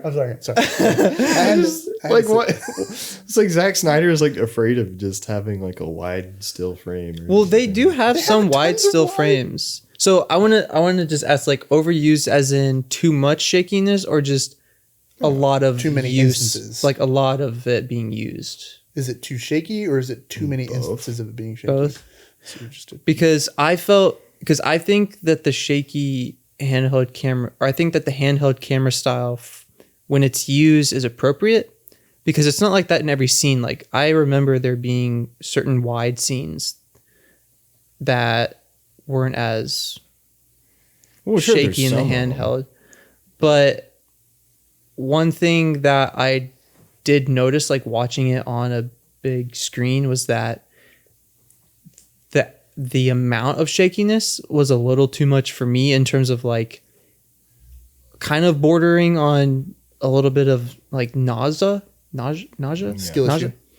Huh? Skill issue. Skill issue? Skill issue. No, just ignore Jason. Is that like something? It's nothing. Okay. That's what it is. Like, I don't mind handheld, but I think the amount of shakiness needs to really be thought out. Like, how much shakiness are we introducing into this shot as opposed to this shot? And like, one good example is when Jor-El is fighting some other Kryptonians in the opening sequence. It's just like hand-to-hand combat for the most of it, and some shooting, I think, too, some close range shooting. There's like a few shots and a few cuts where it was just kind of hard to keep track visually. Like, I knew what was going on. There was a fight going on, but it was kind of hard to keep track, and I wish it would have been a little bit more easier to track, but still handheld. I think that's the only instance of that, because the fight right after that he has with Zod is really clear, and you see their choreography. And then every other fight later in the movie, I think, is also very visually clear, and you can see what's going on. Like, am I insane? Like, I don't even remember the camera shaking that much. You're not insane. You're it just completely insane. We're three different people with three different perceptions. So like my perception is the best one. So. like the fight in the IHOP, the camera does shake, but that's like after each punch, and you're seeing shock waves coming off of them. Right. To me, it just You're adds seeing to shaky the weight. shock waves. See, that's what I'm saying. I think shaky cam distracts you from the good stuff. Like, I don't even think it's that distracting. I think it's distracting. well, to has, me, it adds to the weight behind each punch. yeah, I think it has a place. I think I know what he's trying to go for. Make it seem like You can't sit here and you're tell an me that onlooker you're to not this. feeling the impact of each punch in that fight in the IHOP. You know? Well, I mean, Are you not feeling that? Like, are you I not can feeling the I can feel the that visceralness I of can it? feel that with like having everything clear in the frame too. It's clear in the frame. Like, they're not blurring the characters. Well, I mean, the motion. I mean, there's going to be inherent like motion. I just think it's I have half a mind to pull up the clip right here and just like watch it with you. It's not like that you're shaky. if you blind watch when you it, just watch don't it. play the audio. It's copyright. It's not like you're blind when you watch it. It's just distracting. I'm like, I Doesn't feel even like move- it's I don't even just. think it moves that much. That's like why I'm like freaking out. I'm like, it doesn't even like move that much. And Were there any- There's also scenes that are not action scenes that are just like shaky, and I'm like, why is this going on? I'm like, I can we understand. just like chill out with this? Like for the moments I'm gonna where shake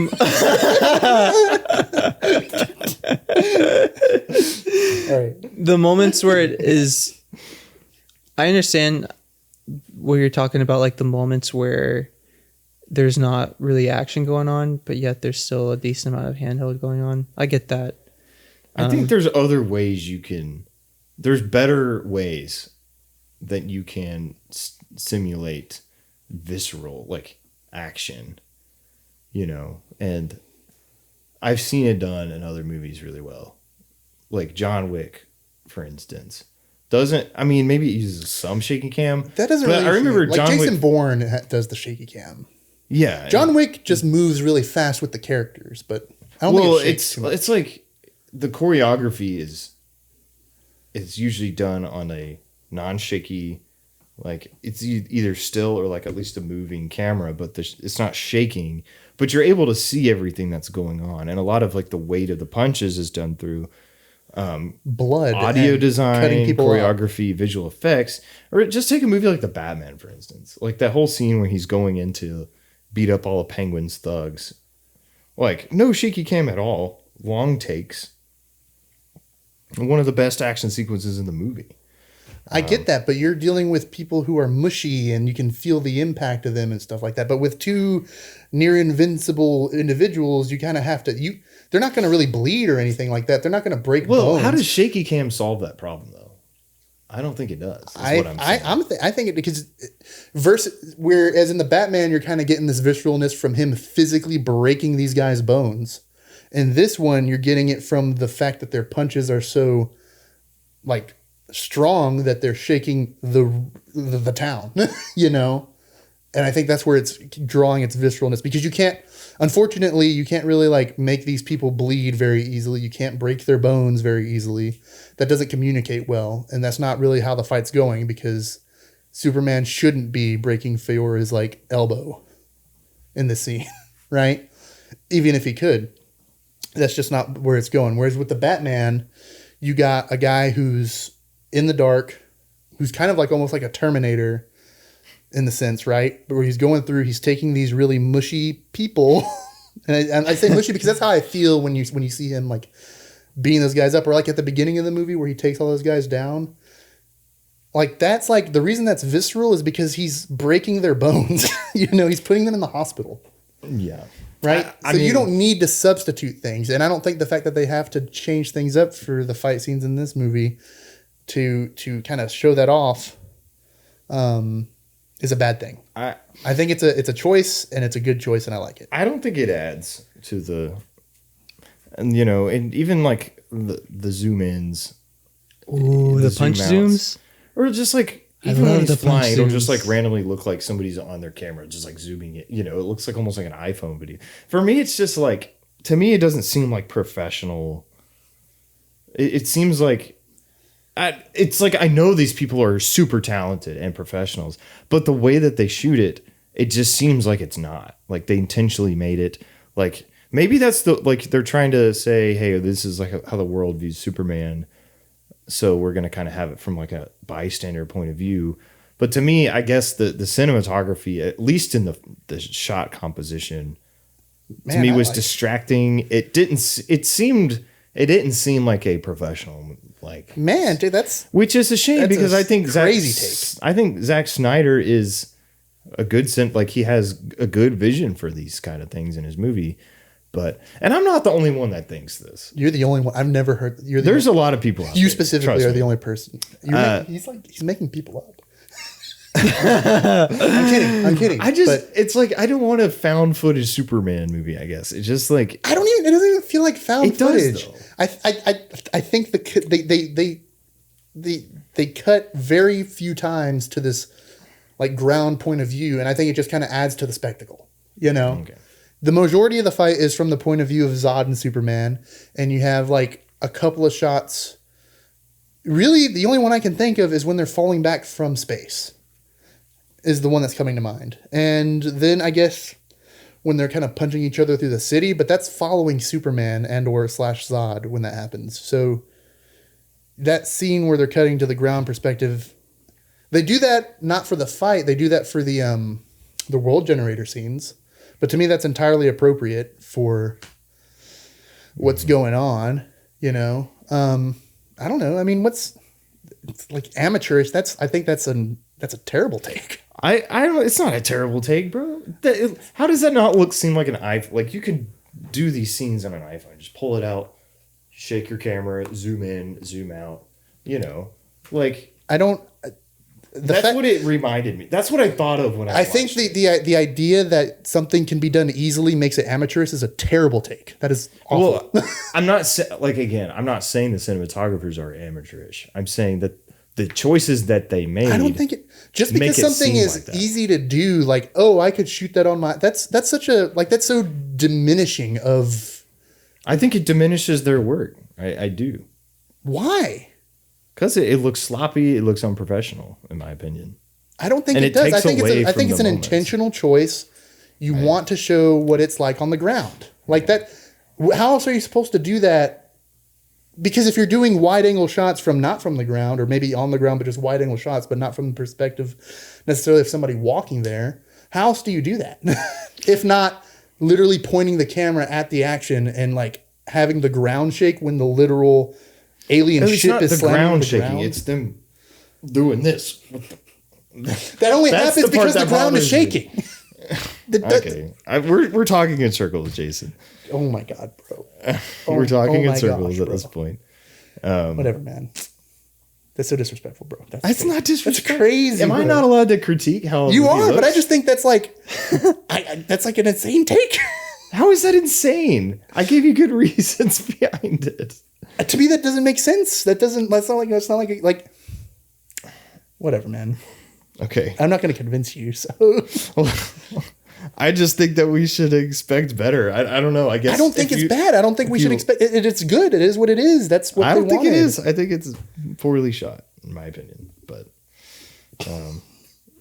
whatever. I don't think it's insane to think that.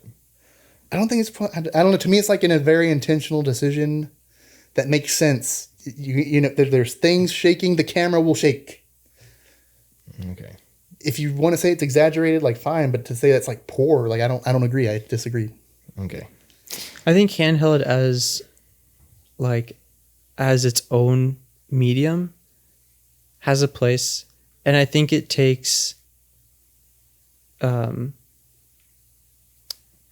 it takes an effort to understand how much and when it should be used, because it's just like a tool like anything else for telling something visually, like a visual story, it's just a way to convey whatever they're trying to convey. And so, for you to say, hey, let's introduce handheld into this movie, you need to know when to say these scenes require handheld, these scenes require more movement in the handheld camera approach, or it requires less handheld movement. So like, I think handheld as a medium itself is something that needs to be respected, you know, just because it's just a tool like everything else. And like a tool needs to be known how to use properly. So like when used properly, I think it does its job really well. Yeah. And I don't disagree with you in that. I just think for a Superman movie that we want to see in IMAX or whatever, you know, it's just, I don't know, maybe disappointing. Yeah. I understand. Didn't work for me. It didn't work for me. Yeah, I understand. It didn't work for me, Jason. I'm give glad. Me that hacky sack. I'm happy it worked for you. Don't give him the hacky sack. Happy it worked for you. It's not going to be a hacky sack anymore. It'll be a projectile. So yeah, the handheld thing. Any other visual things with this film that stood out? I thought there's the world building of Krypton, like cool. for realizing that Krypton is only going to be shown like in the beginning of the movie, not even the first act. Like it's less than the first act, but like I just felt that they knew it wasn't going to be shown for the whole movie, but they wanted to go all out still. They're like, let's throw like just I don't want to say it like that. I felt that they didn't overlook establishing Krypton because I think it was very important to the rest of the story. And I just think they did a really great job building that world, from like the landscape to the atmosphere, the sunset, to like the creatures. Like we even get like a shot of this bison like creature just out in the grass. Mm-hmm. And I'm like, this is beautiful. Like we could have easily left that out, but it's intentional because we're trying to add to the world of where Superman comes from, you know? Yeah. No. And by the way, I want to say, guys, there's a shot where there are some Kryptonian ships flying towards the camera with the sun setting behind them. And you can see like the heat wave, you know how you've seen the atmosphere? Yeah. Like just around the ships. Yeah, the heat haze. That is a beautiful shot. Yeah. And I want to say, I saw something very similar in The Force Awakens. Do you guys remember that shot? Where the TIE fighters are flying towards camera in front of the sun setting? Mm-hmm. I was like, interesting. Interesting. But did they shake the camera in that shot, though? I don't remember. I do remember that shot. They might have shaken the camera. I don't know. But yeah. Anyway. Visuals, though, man. Like, yeah. I think that's pretty much what I had to say about Krypton. And Zack Snyder, from a visual standpoint, standpoint, Zack Snyder mutes a lot of the colors in the movie too. I think to kind of lend to the darker, more gritty style, which I think is great sometimes. But sometimes I also think it can make a movie look drab and dreary. I think it's also a product of its time too. Like a lot of the Metropolis stuff, like has a lot of impressive visual effects, but I think it just seems like we've seen the third act gray superhero battle 100 times, but not in 2013.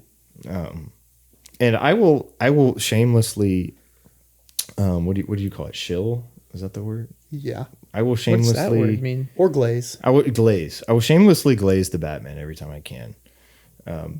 Because I think that movie had like a darker tone and like had really good use of color too. So maybe that's kind of like a really creative way. I think you can kind of overcome that. Having like a distinct color style to it. I don't really think Man of Steel does that very well. I mean, I think in some scenes, like especially the beginning, looks really good. But yeah, I don't know. What do y'all think? Am I wrong? Wrong about Just color usage I mean, I think Is it's that just an insane take? I think it's just part of like that's just when the movie came out. All the movie, like a lot of Yeah, like Inception kind of feels like Inception, that.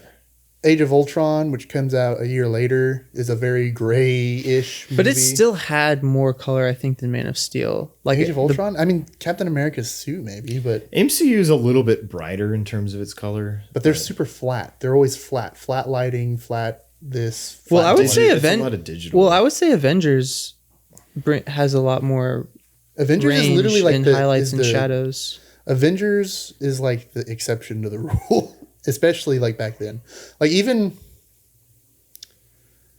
like Iron Man 3, which came out the same year, is a very flat movie color wise. a lot of MCU movies and superhero movies in general just don't. I don't feel like a lot of them have like a unique visual style. Yeah. You know, I think the MCU as a whole has a unique visual style, but I don't know if like the films individually within them. Well, and I think the same thing with the Snyder. They all have kind of their own look. But I think they all fit in this general like kind of, and maybe like the MCU has more color. But when you think like, tell me when you think of Civil War, when you think of Age of Ultron, Iron Man 3, kind of all these movies that kind of came out around this time period, they have color in them, but they are very flat looking movies. Like go watch the fight scene on the tarmac. One of my favorite scenes in all the MCU. I think it's a well choreographed scene. I don't think it looks bad, but it is very gray at the end of the day. You know, and you got Scarlet Witch using her red powers, and you got Iron Man in his red suit, and Spider-Man's there, but every other character kind of wears black and gray. You know, even Captain America's suit after the first Avenger is a very washed out blue. So just again, I think superhero movies in that time period, and yes, Zack Snyder's films in the same time period are even darker color wise than the MCU. But to me, it's just like, that's just kind of the vibe when it came to color at the time. Yeah. For superhero movies, at least. I'm trying to think of like other films that came out then, but Yeah. I think we're getting better about superhero movies establishing their own I think personality it's a very, like, through new, color and visuals. I agree. I think it's like a very new thing, like the Batman. The Fantastic Four coming out. If you Like guys compare the Batman visually like to the Dark Knight Rises. Like seriously. If you guys have not seen the Batman, I would definitely recommend watching the movie, not only because it looks great, because it's just a great story too, but I would say as far as superhero movies that like having their own unique visual style, like it is a very stylized movie in that way. It is a very dark, gritty movie, very grounded, I think, more so than even a lot of the other. I mean, maybe it's not hyper realism like the Nolan ones are, but I would say it has a very distinct visual style. Like in terms of its cinematography, its color, like these like orange and reds that it uses. You know, and to me, I can think of franchises as a whole having a style, but a lot of them run pretty similar. I would say everything from even like all the way back to 1989's Batman, all the way up to like modern MCU. It all looks pretty similar. Well, I was going to say compare the Batman to the Dark Knight or the Dark Knight Rises. The Dark Knight, which is a phenomenal movie, but like straight up, the Batman is a more visually interesting film. Yeah. Is it a better film? That can be debated. It was a dang shame it didn't get the but like, cinematography. Like seriously, like go nomination. watch The Dark Knight and The Dark Knight Rises, and then just pay attention to the way it's shot and specifically the colors and the lighting. Tell me that movie isn't like kind of flat relative to this. It's not bad. It's not poorly lit. It's not poorly shot or anything. It's just that's just what movies looked like between 2005 and 2000 and like I don't know, like 18. You know. Yeah. But I get it. It's hard to carve out a unique style when it's a genre with 100 billion movies in it. You know, it's hard to stick out just in general because of the genre you're in. But and I do think that Guardians of the Galaxy movies feel a little different visually. They stand out. The Spider-Man movies, I think, for sure stand out. Yeah, but as a whole, and I think bringing it back to Man of Steel, I think Man of Steel kind of establishes that visual tone.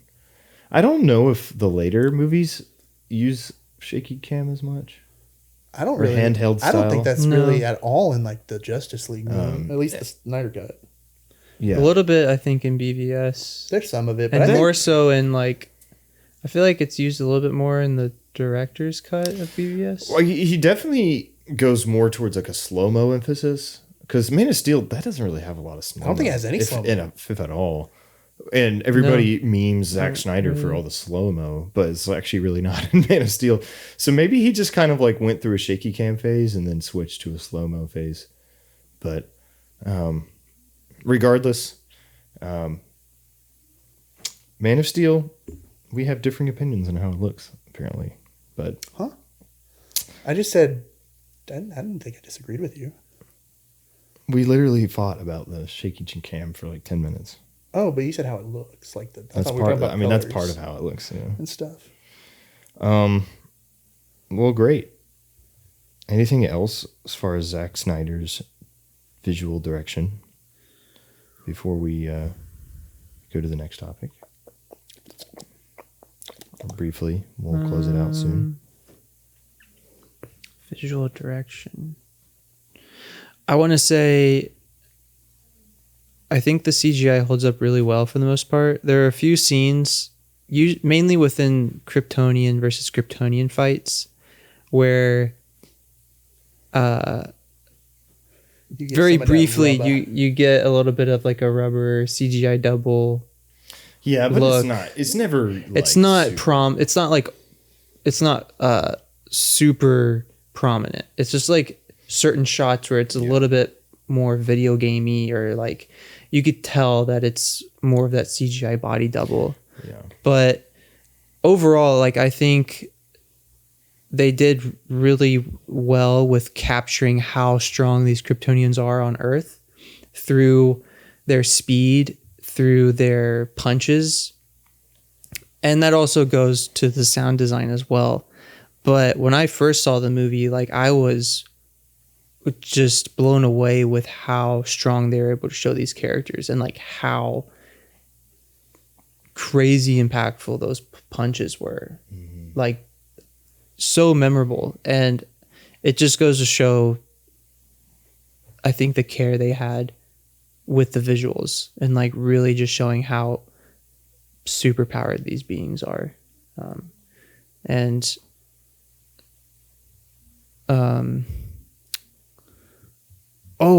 Also remember the world engine that was in Metropolis and the jets were flying at it? Where the jets like started the gravity. They got caught up in the gravity and they were all, flipping around and stuff. That was cool visually. I didn't quite remember that, and so when we saw it again, I was like, and with the missiles too, they do the same thing. Like they shoot the missiles and then they fly too close. Yeah, and they're like landing on the ground in Metropolis. Like, well, that didn't go well. Yeah. So, I like I know I kind of roasted the shaky cam, but I do like the fight around the IHOP area in terms of the choreography and just the design for it. Mm-hmm. I thought what do you call that? Shifting, how they were able to like phase around. Does that make sense? Oh, like where they're moving too fast. Yeah, it looks like they're phasing around and after images. Like blurs. Whatever you call that. That I thought that was some cool stuff. Right there. Was that mainly just with the girl soldier? The Feora. Yeah, she moved really fast, and the big dude just kind of lumbered. He was still pretty fast though. He was just a big guy. Yeah, he was still pretty fast. So that was for me that was a lot of fun. Okay, so that scene where they like, I don't know if they knock Clark or that's when some bomb goes off, but when Clark is just laying there on his face in the street where it looks like he's dead, they linger on it for like a little too long. I just always thought that shot was so funny. Wait, the edit was probably a little bit messed up. In the Smallville, in the Smallville fight, he's like just laying on his face in the middle of the street with his cape, down. And he's just kind of like it looks like he's dead, and it's just it's long enough to where it's just kind of funny. It's just humorous. It's just like, oh, there goes Clark. Let's make a cut where it just cuts back to that same shot and people are just looking at him. Yeah. And he's just like laying there for 30 seconds. Hey, that was his first fight. All right, give him. He hadn't fought anybody before that. I think it's literally a scene that's like just half a second too long. Probably that's what makes it funny. Yeah, it's just like the editor just. I think the editor thought it was really funny and he left it that way. I like the direction there. He's like, all right, Henry, we're gonna have you just kind of. Could you like pretend like you're dead or something? No, not completely still. I need you to squabble a little bit. All right. That's too much. Can we, you know what? Can we redo that? Can we get Henry? Henry, can you, actually, we could just use the double here. I think Henry's actually, is he okay? Let's really check on him. He's not getting up. You just start hearing sobbing. I can't feel my legs. I'm not actually Superman, right? He's like, you guys didn't have to literally blow me up. Oh, man. Henry Cavill. What a man. National treasure. He's a handsome fella. What? No. National treasure that guy is. Oh, yeah. I thought you said he was in National Treasure. He's not. Are you serious? He's not in National Treasure. All right. Well, let's give it a number/word rating. Jason, you're up first. A nerd. Number word. Sorry. Awaiting. Okay. I feel like, Jason, you're up first this time. He's like, first. he's like, yeah, you're up. Man, I fluctuated on this movie a lot over the years. Is it like a 12 or an 11 out of 10? For you, Jason. I think a while ago it was like a 7, maybe 7.5. I don't know. That's lower than I thought. Well, it's going to be, I think I'm really feeling like an 8. I like it that much. It's just a really good experience. I like Henry Cavill as Superman. I resonate so much with a lot of the scenes, the fighting, the flight scene. Man, the flight scene is so good. I quite literally like dream about that. That's like how like in there I feel like I am when they show that. And the music too. Man, Hans Zimmer's score. Mm-hmm. We didn't really touch a lot on that. I know I mentioned in the Interstellar, please don't watch that episode. Watch it from the beginning. No, don't. Especially listen to Jason's introduction. Like that was like the movie that I saw that kind of like made me like, man, movies are cool. I love cinema. And that was also initially kind of my thinking. That's how I got introduced to Hans Zimmer. But no, it's actually Man of Steel because I saw that first. And really, I've seen Pirates of the Caribbean, so really I'd known about him for a while. But he's a pirate. I don't know, man. Something about that score. It's so good, dude. Every track is great. Interstellar is probably still my favorite work of his. Dune, maybe second, but Man of Steel is like at third, bro. I love that score. Flight specifically, I'm glazing it. I'm glazing it so hard right now, dude. So good. So good. Yeah, 8 out of 10. Definitely. Would watch again. I liked that song so much that I told you guys this already, but it wasn't on camera. But it wasn't on the podcast yet. Do but it for the pod. Yeah, in high school, I had an animation class where we had to like code our own video game, but it was like a simple command video game, like up, down, left, right, an action or two. And I decided to like make my own version of Flappy Bird, but it was Superman just flying through Metropolis, and I made his skin to be the Man of Steel suit, and I somehow downloaded the Hans Zimmer theme and put it as the background music as you were playing, and it was. I want to play this game, dude. If I still had it, it would be so cool to show y'all. And I gave him other skins too, like I gave him like the classic skin and stuff and whatnot, but. Yeah, you have to pay $2.99 in-app purchases. Yes, $3.99 for the new Superman. But it's not guaranteed because it's like it's a loot box thing. Yeah, but that's just to say that Hans Zimmer's work I really like for this movie, and even I think when I was younger, like I think as I got older. I started to really pay more attention to movie scores, but Hans Zimmer's work in Man of Steel like really made an impact on me on a younger age. So yeah. I guess should I just keep going? What's your what's your word? So I think I'm gonna go with epic out of 10.